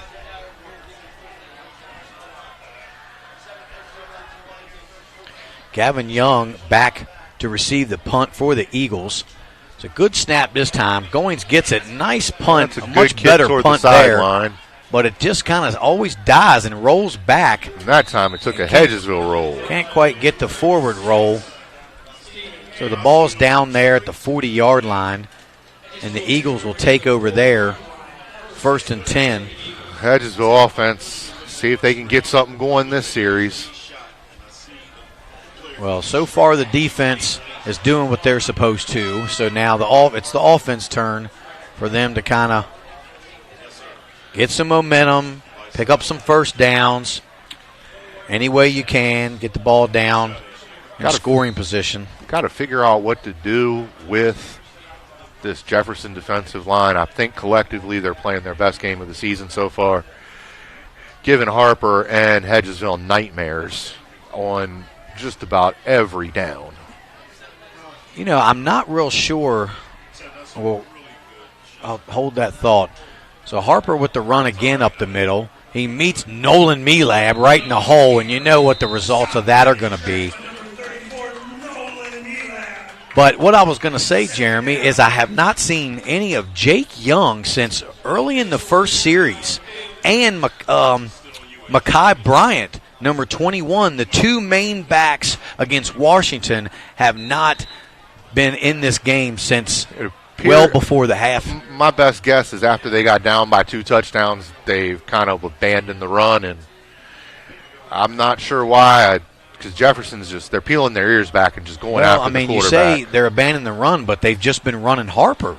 Harper. So I don't Jake, know if that's running by design or running out of because the play blew up in your face. I don't know. We have to look. I don't know if there may be over there. Maybe he got hurt and he's out of the game. I'm not sure.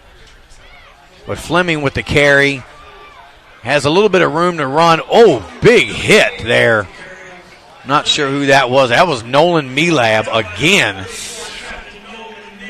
He has laid some wood tonight. 3rd and 8. So when you bring in here what normally I think is one of your receivers or a tight end and Aiden Fleming, and you put him in the backfield, you definitely are probably short-handed at the running back spot, which is a shame because Jake Young was very impressive last week against Washington.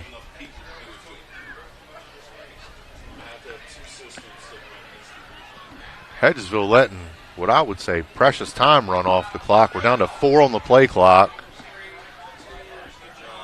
Just does get the snap off. He's back to pass. He's under pressure Swallowed up again. There is Michael Graham for his 4th sack of the game. Goodness. And he is fired up.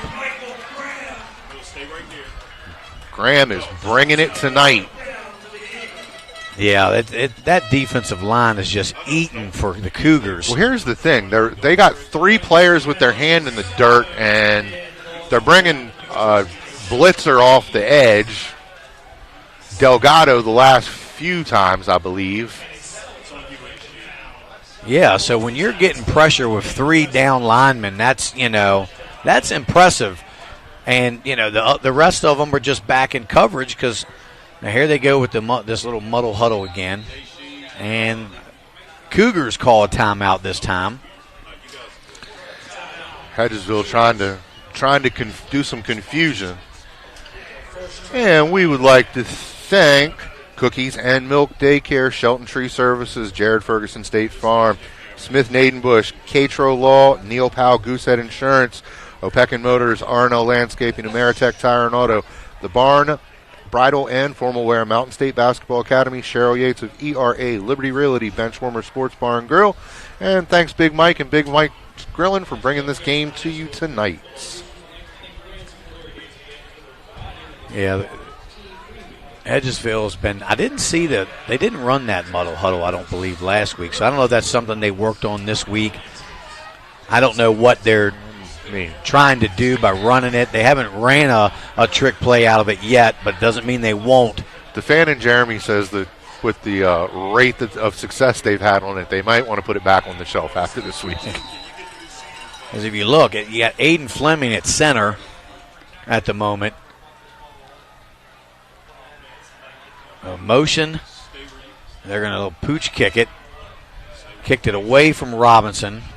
It rolls inside the 25 or right around the 24-yard line. It appears to me what they were trying to do there was keep the amount of offensive linemen in that they needed to keep on the line to block, but then have them down towards us and have Fleming snap the ball and then leak out downfield. And Jefferson was definitely all over that.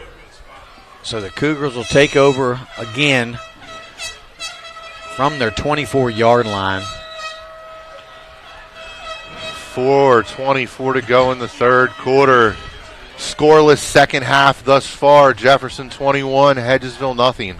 A little confusion on the Cougars offense. They've got 4 wide receivers to the far side. I don't know that I've seen Jefferson in 4 wides before. 10 on the clock. Faircloth sneaking around from the Mike linebacker position. Dylan falls swings back it out to coverage. Wallace. Wallace makes a nice cut. Another nice move goes to Marius Wallace out to the 50-yard line. Shake and bake Demarius Wallace. And yet another flag on the field. I tell you, Wallace got the ball and made a nice initial move and then made another move. And Coach Hunter said that one of his dark horses could be Demarius Wallace in this game this week. And there we just saw one reason. And they are going to tack yardage onto the end of that play. And Jefferson goes from being down on their own end of the field to flipping the field completely almost on Hedgesville, and looks like the line's setting up around the Hedgesville 35. The ball's at the 34. I like what I saw in Wallace. I would love for them to get him more involved. Well, it's a great idea. I mean, everybody's going to obviously lock in on Keyshawn Robinson. Right. You know, slant the field towards him, have a safety spying on him. And it looks like another 15-yard penalty, personal foul against the Eagles. I'm not sure if that's on a player or that's on a coach. So that really hurts the Eagles and puts the Cougars way deep into Eagles territory at the 19. So Dillon swings it out to Keyshawn. Keyshawn to the outside. He's looking for a little room.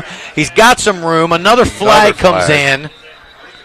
Possibly holding on the Cougars. Might bring that one back.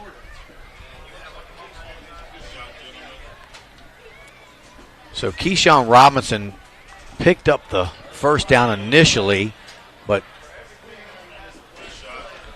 there was a holding on the play.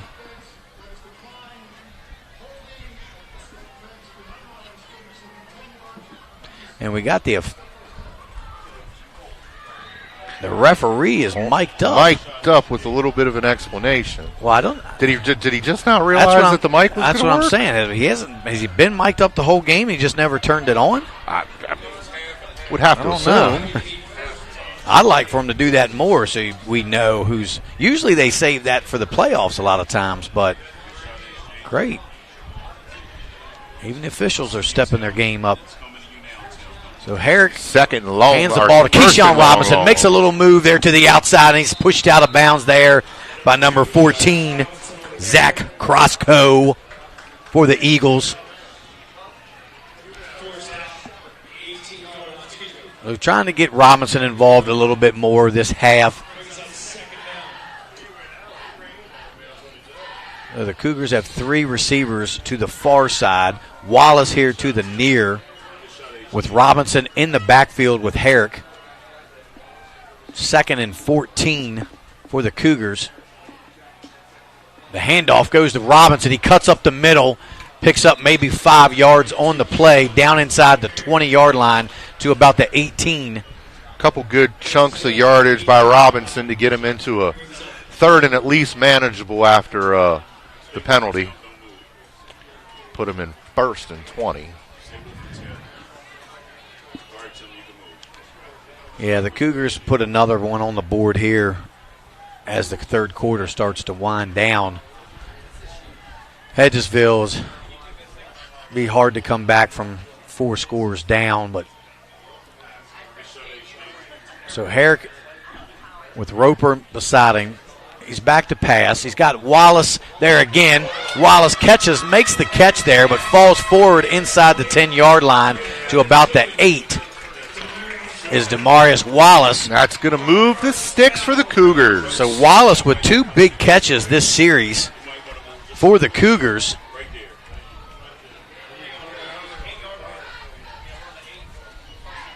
So like you said, they key in a lot more on Robinson. So you know what? You just take what the defense gives you. If they're leaving Wallace open, then you throw to Wallace. Game planning's one thing, but adjustments so Roper in the game takes the pitch from another. Herrick. He's trying to get to the outside with a block from Robinson, but he's stacked up there, and wow. Man. 3 Eagle players just truck right over Roper.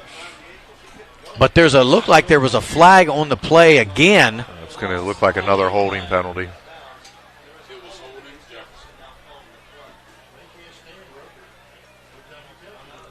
I'm glad that Roper seems to be okay because he was kind of being held up He got held up by his leg, and 3 Hedgesville Eagle players pretty much just bulldozed him. Looked like a little bit and of he had nowhere professional to go. wrestling going on over there on the far side. So that's going to back the Cougars up again, and they've once again shooting themselves in the foot. 1st and goal from the 16. So 2 receivers here to the near side. You Roper in the slot with Wallace split wide with Keyshawn Robinson in the backfield with Herrick. As Leland Benner goes in motion, the pitch goes to Keyshawn. He's trying to pick up a block, cuts back towards the middle, and he's tackled there. So maybe down to the 12-yard line for Robinson.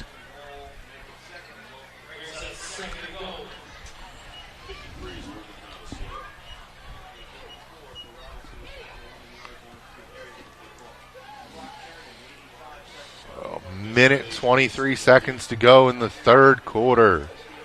Jefferson looking to add to the lead. Second goal from the 12. So Robinson stays in at running back as Roper and Wallace are here to the near side. Swings it out to, nice move there by Wallace. Another good move, made him miss, but he's going backwards. Make five, one guy miss, but more make flag, second and that's going to be on Hedgesville, I believe. Unless they're going to get Jefferson's bench for something, because. Nope. Yeah. You were right. It's going on the Eagles once again. Well, there were 5 Eagles over there, and just Wallace, so by I imagine process of elimination. They're getting a little piling on going on down there. And I can imagine when we get into the late minutes of this game, it might get a little chippy.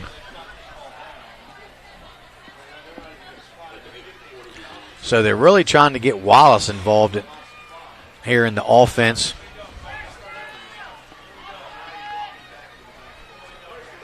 And you can kind of see why. Wallace is a really shifty, quick receiver that always seems to make the first guy miss.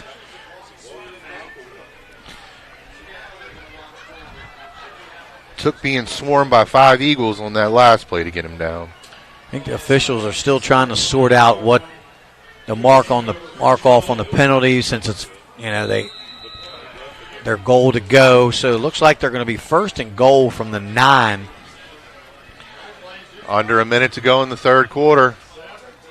So Robinson will take the handoff. He's trying to get to the edge again. He picks up a block from Rockwell. Does he get to the pylon? No, he's a little short. Knocked out. It looks like they stepped out at the 3-yard line. Robinson trying to stretch it to the outside. Yeah, Robinson just has that extra gear that most people don't have. When you see him take the handoff, it's 0 to 60 in 3.2 seconds. So it's still 14-0 up in the Bird. Bulldogs over the Applemen. And here's the shocker of the state in the third quarter. Wheeling Park 19, Morgantown 8. Wow. Cabell 43, Capital nothing. Huntington 63 on Riverside, nothing. GW 9, Parkersburg 3. Spring Mills with the 33-0 lead at halftime. Wow, we've got a personal foul against the Cougars. Wow.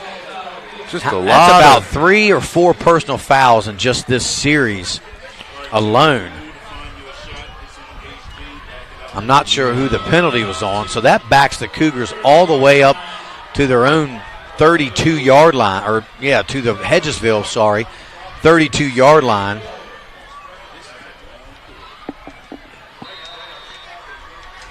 So 4 receivers, I'm not sure. 4 receivers here to the near side as Dylan is in the backfield. So on the field we got third. On the clock we got second.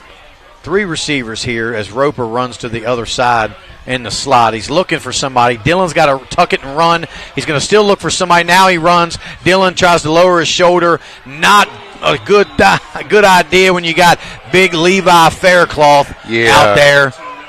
I mean, I got to give Dylan Eric credit for that, but that's like running into a concrete wall. And he just took Dylan and stood him up and just threw him right down to the ground. Looked a little bit like a rock bottom from this side of the field. When you're talking about 280 pounds versus 180 pounds. Ish. Yeah, ish. So it looks like that's going to – now the clock stops, starts again, and that's going to bring us to the end of the third quarter. Jefferson 21, Hedgesville nothing. Going to take you to a commercial, and we will be back for the fourth quarter from the junction.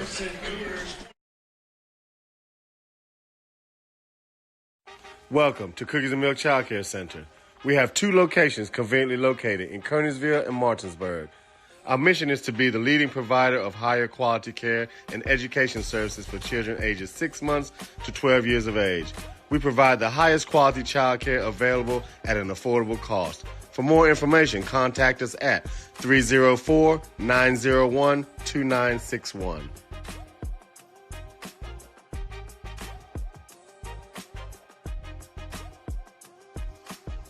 Looking to enhance the beauty of your outdoor space? Look no further than R&L Landscapes. We understand that your outdoor space is more than just a yard.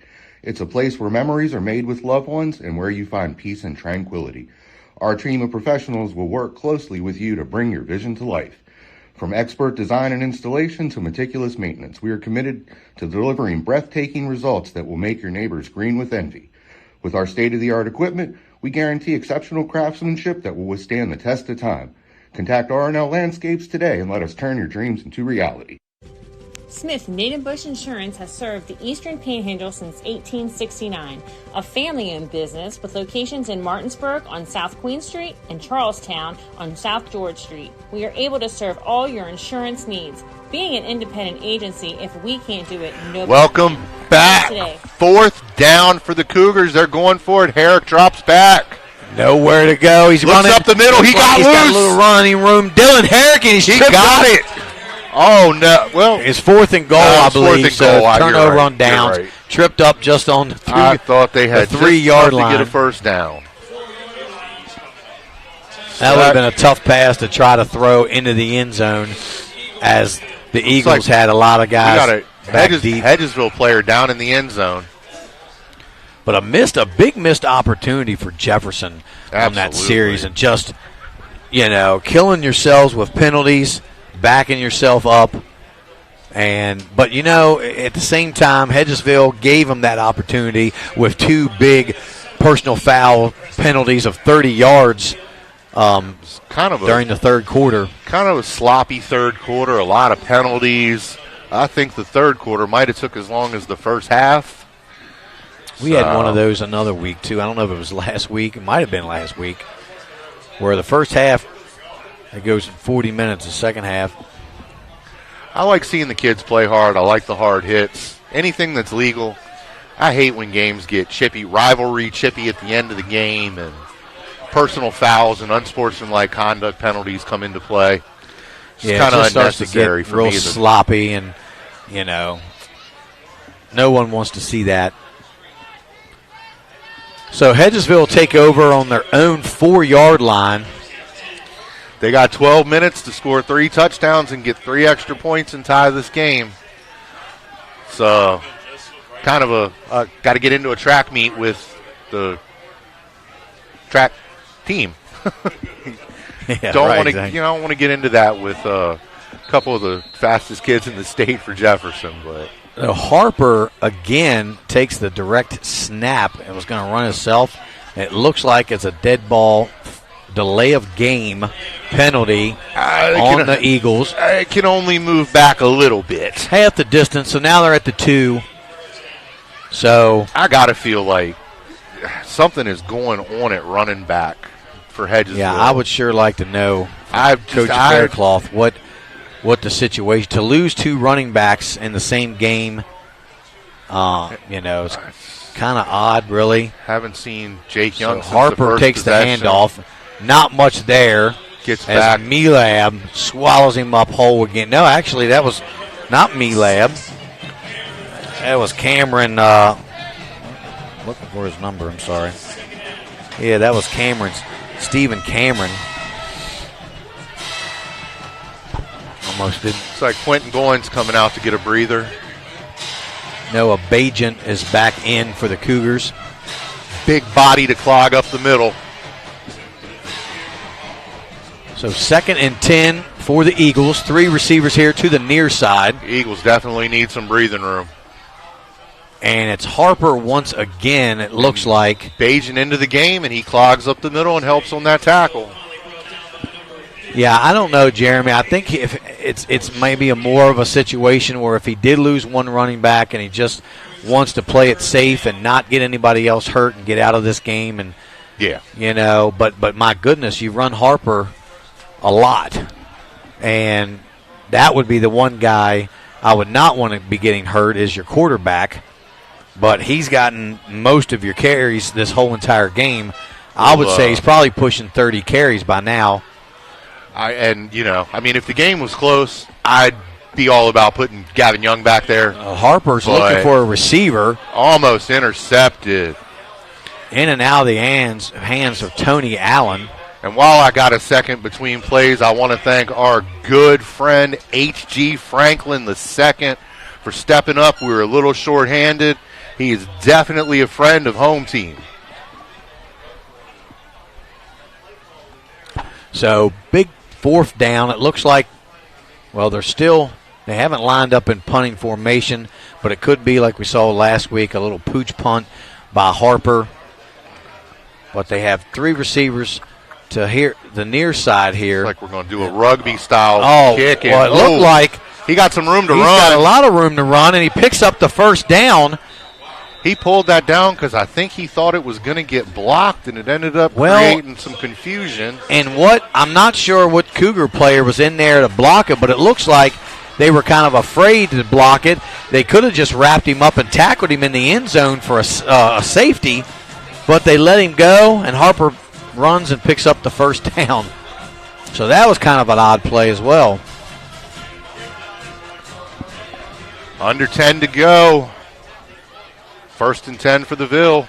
So Harper back to pass. He doesn't have anywhere to go. And there he is again, Michael Graham 5 for his 5th sack of the game.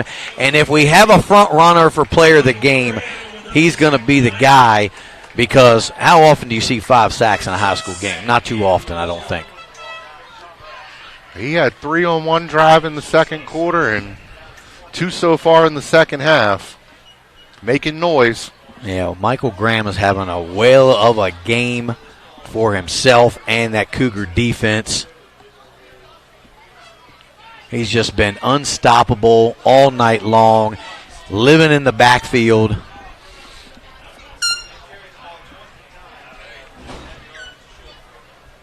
So 2nd and a lot for the Hedgesville Eagles as Harper's looking for a receiver. He runs up the middle. He's got a little bit of room, and he meets Nasir Jacobs right there as Nasir tackles him, but not until Harper gains 10 yards to get all that yards back he lost in the sack. So it brings up 3rd and 10. Hedgesville still looking for a spark. So they haven't went to Gavin Young in a while. It definitely looks like they have a lot of young receivers that have been kind of forced into playing time this week, with Martin being out. So Harper's back to pass. He's looking for a receiver, and he's sacked again, and he's fumbled on the play. It's a scoop and score, and there is Michael Graham on the spot for the Cougars touchdown. 5 sacks and a scoop and score. Let's see if it stands, because we got laundry on the field. Not sure. It's in the backfield of Hedgesville. Could be holding. That's going to be a defensive touchdown for Jacobs. Breakout game for that young man tonight. Yeah, Michael Graham has just been everywhere that he's supposed to be tonight. 5 sacks, and like you said, Jeremy, the scoop and score. He always seems to be around the football. So amazing performance tonight. Just give him credit. He's put in a lot of work. And everybody's stepping up because Wyatt's in street clothes, so good to see. Good to see. As the season goes on, more and more different people getting involved will help with the playoff push. So Panaris is on for the attempt the extra point. The kick is up, and it is good. And the Cougars take a commanding lead 28-0 over the Hedgesville Eagles. Hedgesville just not able to get anything going on offense tonight. Well, they're in their defense, they're down their best player overall, probably Diamante Martin, their receiver, which could have probably made a big factor in the passing game, and it looks like they're without a couple of their running backs as well. They lost early in the first half. So when you're so depleted on the offensive side of the ball, it's really hard to adjust and get anything going. Forced to play a lot of younger guys. Looks like Wheeling Park still up 26-14. Now it's 21-0. Bulldogs. Capital got on the scoreboard, but Cabell Midland's up 58-6. Jefferson going to kick off. 8 to go here in this EPAC contest. A little pooch kick, short kick taken by Spruce. Spruce cuts to the near side here, trying to get to the sideline. Looks like he was almost tripped up by Aiden Miller, and then he's knocked out of bounds by a few Cougars. Good coverage, Jefferson's led there by Tony Allen.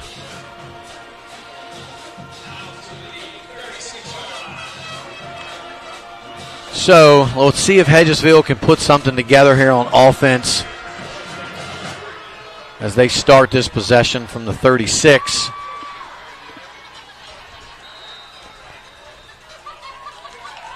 And it looks like Jefferson's going to start putting in a few of their substitutions as well. See if we can get some other players some valuable minutes. As Aaron Risk now is here in the corner for the Cougars. It's like Jared Wilberger out there. Bajent, Jacobs blitzing from the corner. And Harper takes the handoff again. The direct snap. Harper down. Picks up about 4, maybe 5 on the play. You got to give Harper a lot of credit. He's been asked to do a lot in this game, and he's carried the ball a ton of times. But, and he just, keeps on moving the ball, getting positive yards for the Eagles. But it just seems like it's always when he's back to pass is when that's their Achilles heel. Yeah, Hedgesville's a much better run block, as are most teams, but Hedgesville's run blocking significantly better than their pass blocking tonight. Jefferson defensive lines just had them on their heels. So 2nd and 5. He swings it out to Williams. Didn't hear a lot from Jacobs in the first half, but in the second, we've definitely called his name quite a bit. Yeah, Nasir's definitely stepped it up. And that's what you need from your great players. Sometimes you for whatever reason, you haven't gotten as involved in the game early on as you'd like. So, he's had to basically make his own adjustments himself and figure out how he can get to the quarterback and how he can start making plays for his team. And he's done a real good job of that here later in the second half. Well, I thought Jefferson had a big statement game with the win over Spring Valley, but rebounding like this after. So Harper takes the handoff again, and I believe that's Stephen Cameron stopping him there. Looks like for a loss of a yard, maybe 2 on the play. It's going to put the Eagles in 4th and 4. So Stephen Cameron is playing that middle linebacker spot. Nolan Melab is out taking a break. Getting some of these other guys in, some playing time. As you always need those guys later in the year as you're approaching playoffs. So Harper tries to make it past there, number 38. I think Nate heard some footsteps there. Yeah, the throw was a little behind him too. He was open, but like you said, he heard footsteps. Probably should have still caught the ball. But at the same time, Harper doesn't have but a second to throw it.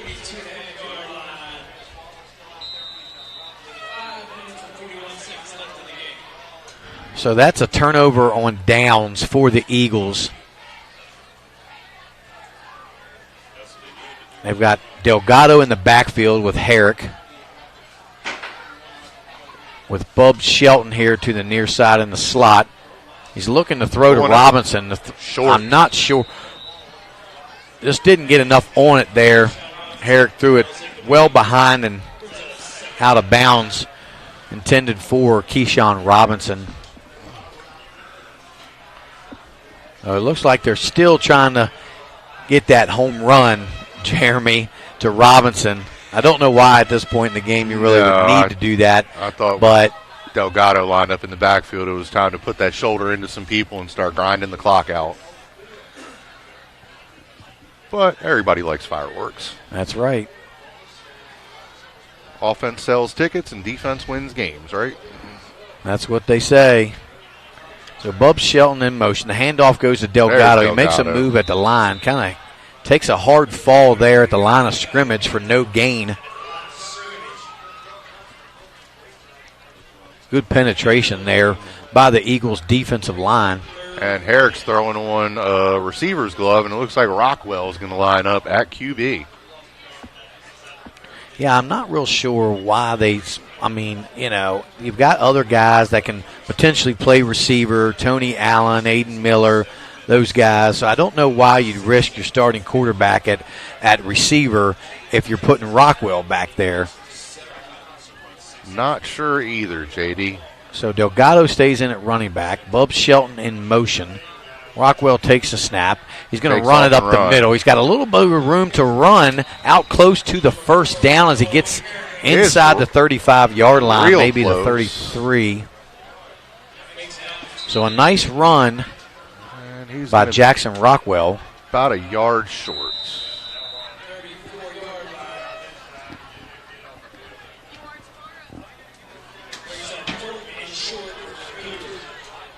Jefferson's going to go for it as we come up on 4 minutes to go in the contest.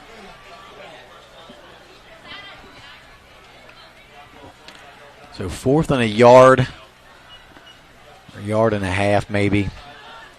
I would suspect that they would either hand it to Delgado, and they're going to take a timeout here. That's going to stop the clock with 4:03 to play. And just want to thank our sponsors this evening, Cookies and Milk Daycare, Shelton Tree Services, Jared Ferguson State Farm, Elizabeth Borger Bradley over at Smith Nadenbush, Catro Law, Neil Powell and Goosehead Insurance, Opequon Motors, R&L Landscaping, Ameritech Tire and Auto, Barn, Bridal, and Formalwear, Mountain State Basketball Academy, Cheryl Yates of ERA Liberty Realty, Benchwarmer Sports Bar and Grill, Burger Nights on Monday, Wing Nights on Tuesday, and got all kinds of specials on Sunday for your NFL games. And again, want to thank Big Mike over at Big Mike's Grillin' for bringing you the game tonight. And coming up in a few minutes, we're going to have our home team sports player of the game. I want to thank Cheryl Yates and Liberty Realty for bringing us that. So 4th and a yard here. So what are the Cougars going to do? A healthy Delgado. Johnson, Rockwell on the carry up the middle. And he's got enough to pick up the first down. Just inside the 30-yard line as Delgado was lead blocking, but it looks like we have a Cougar down on the field. Oh, he's back up now. Looks like it was Noah Bajan. It's like Wilberger was slow to get up too, but they're both good, and the clock starts, and that should allow Jefferson to pretty much run out the last few minutes of the clock with one more first down. So 2 receivers to each side as Delgado lines up to Herrick's left or Rockwell's right side. There's a flag on the play. False start. I just don't understand what's going on. Too many penalties. Once they go back and watch the film, the numbers on the scoreboard will be in Jefferson's favor, but I don't know about the numbers and penalties. They definitely going to have to work that out here this week. You know, I'm definitely one who likes to think they're funny and has jokes. Musselman has a golf cart with an apple on it, and Jefferson has a gator with a bed on it. Kind of indicative of So Rockwell back to pass. He's looking for Bub Shelton. He steps up to run, and he's tackled. It looked like he was looking for Caleb Bub Shelton down the sideline, who had a couple steps on the defender, but the pressure got to him a little bit. He had to tuck it and run.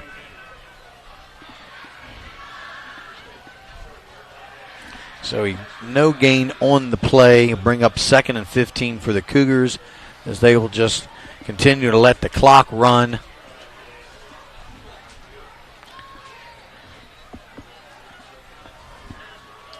Take as much time on each snap as they can. Run that play clock on down. So Rockwell takes the snap. He's looking again for Bub Shelton. He's not there. Rockwell scrambling around. He's got Delgado wide open there in the flat. Delgado makes a move, spin to the inside, down to the 25-yard line. Nice so spin move, a little Delgado. bit of excitement here towards the end of the game. It's kind of getting a little mellow and a little, so we had to get it, something going here to end the game. One last burst of excitement. Right. I'm surprised they're really still trying to throw or attempt to throw. Oh, yeah. Keep that clock running. And he had Delgado wide open out there for about 5 seconds, and he didn't throw it, and then he finally threw it. And JD, I got to say, and this is taking nothing away from Hedgesville, and when I say this is actually a huge compliment. Jefferson played great tonight against them. Keyshawn Robinson on the carry, makes a couple moves. A nice tackle out there by Jazir Spruce on the corner.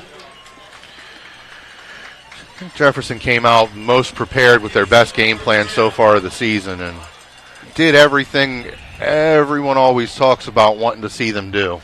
Yeah, and when you don't really have one particular guy that necessarily stands out a lot on offense, it means you did a good job spreading the ball around. Keyshawn, Tayshawn, Delgado got involved. Rockwell's lined up at quarterback and has thrown the ball. He played well at receiver in the first half, too. He made some big plays. Handoff goes to Delgado. Great defensive play there by number 10. Minute Josh to go on Barrett. The game clock. 37 seconds to go on the play clock. Yeah, and the Cougars are probably just content to let the time run down here, and they're not trying to score again.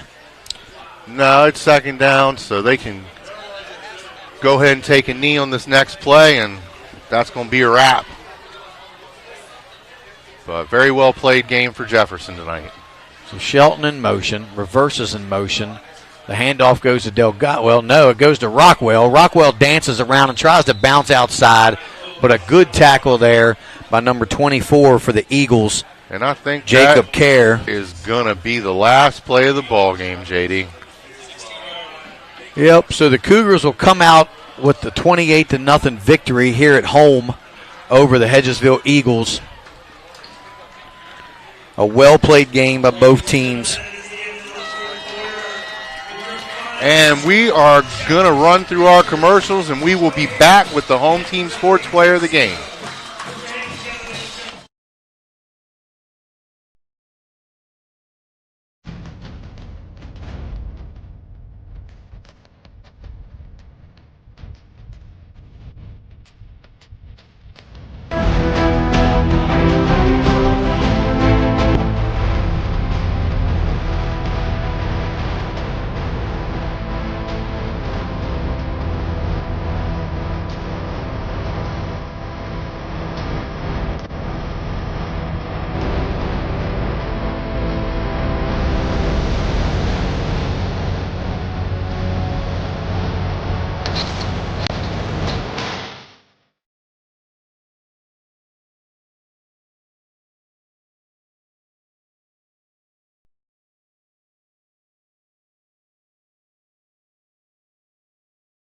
Welcome to Cookies and Milk Child Care Center.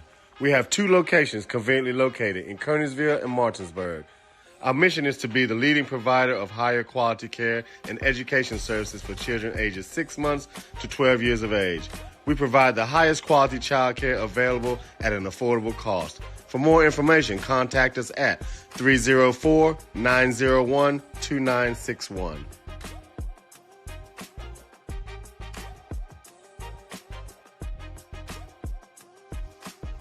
Looking to enhance the beauty of your outdoor space? Look no further than R&L Landscapes. We understand that your outdoor space is more than just a yard. It's a place where memories are made with loved ones and where you find peace and tranquility. Our team of professionals will work closely with you to bring your vision to life. From expert design and installation to meticulous maintenance, we are committed to delivering breathtaking results that will make your neighbors green with envy. With our state-of-the-art equipment, We guarantee exceptional craftsmanship that will withstand the test of time. Contact R&L Landscapes today and let us turn your dreams into reality. Smith Native Bush Insurance has served the Eastern Panhandle since 1869, a family-owned business with locations in Martinsburg on South Queen Street and Charlestown on South George Street. We are able to serve all your insurance needs. Being an independent agency, if we can't do it, nobody can. Call us today for affordable insurance.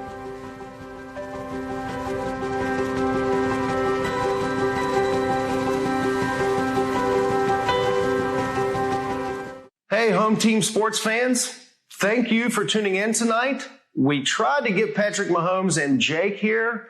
They're a little bit busy, so you're stuck with Jared from State Farm in Martinsburg, West Virginia. We are thrilled to partner with Home Team Sports to bring you area high school football this fall and to continue to support our area student athletes. Thanks for letting us be a part of this. Your needs guide us. Your goals drive us. Jared Ferguson, State Farm.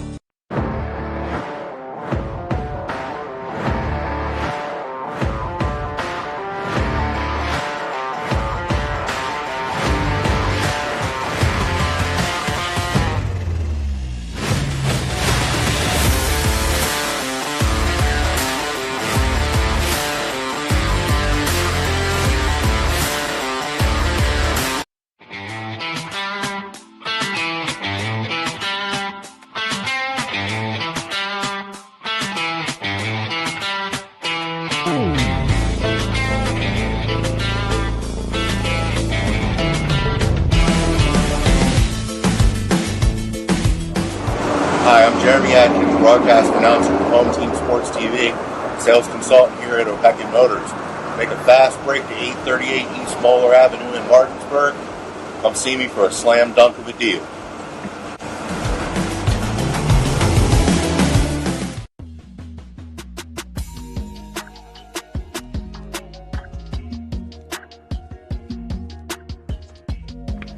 All right, Chloe, well, congratulations on your new policies. And just basically making sure all of your information looks okay. I went ahead and emailed you proof of insurance as well as ID cards. And if you need me for any reason, just don't hesitate to reach out. You can give me a call or text me anytime, okay? Okay, that's perfect. Thank you. Helping families is my passion. It's what I love to do. Hi, I'm Cheryl Yates with ERA Liberty Realty. I've established a reputation for making your journey simple regardless of your price point. They say it takes a village, so I work closely with other professionals in the industry to make your experience a smooth one from start to finish. We're so happy that we chose Cheryl Gates with ERA Liberty Realty to help us during our buying and selling process. If you would like a 5-star experience from top to bottom, choose Cheryl Yates. As an Eastern Panhandle native, I possess an insight and knowledge of the area that is essential to reaching your goals. Whatever your real estate needs may be, remember me. I'm the key to buying or selling your home.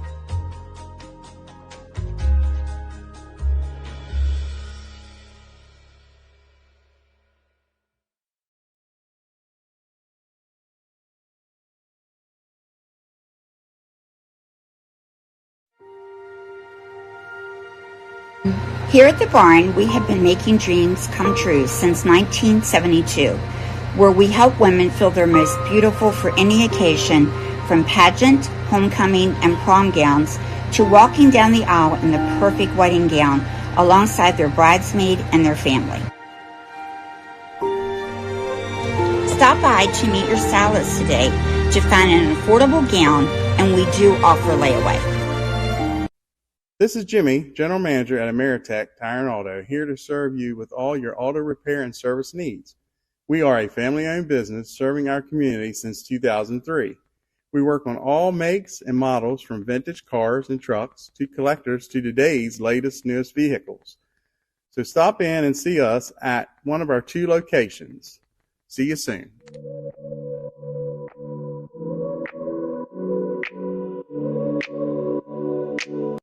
Buying or selling real estate? Katra Law is the local choice for real estate closings. In fact, we were honored to be chosen as the best of the best real estate closing attorneys for 2022 by the Martinsburg Journal. With offices conveniently located on Foxcroft Avenue in Martinsburg and South George Street in Charlestown, Katra Law proudly serves the Eastern Panhandle. Whether on the court, field, or in the classroom, we wish all of our student athletes a safe and successful.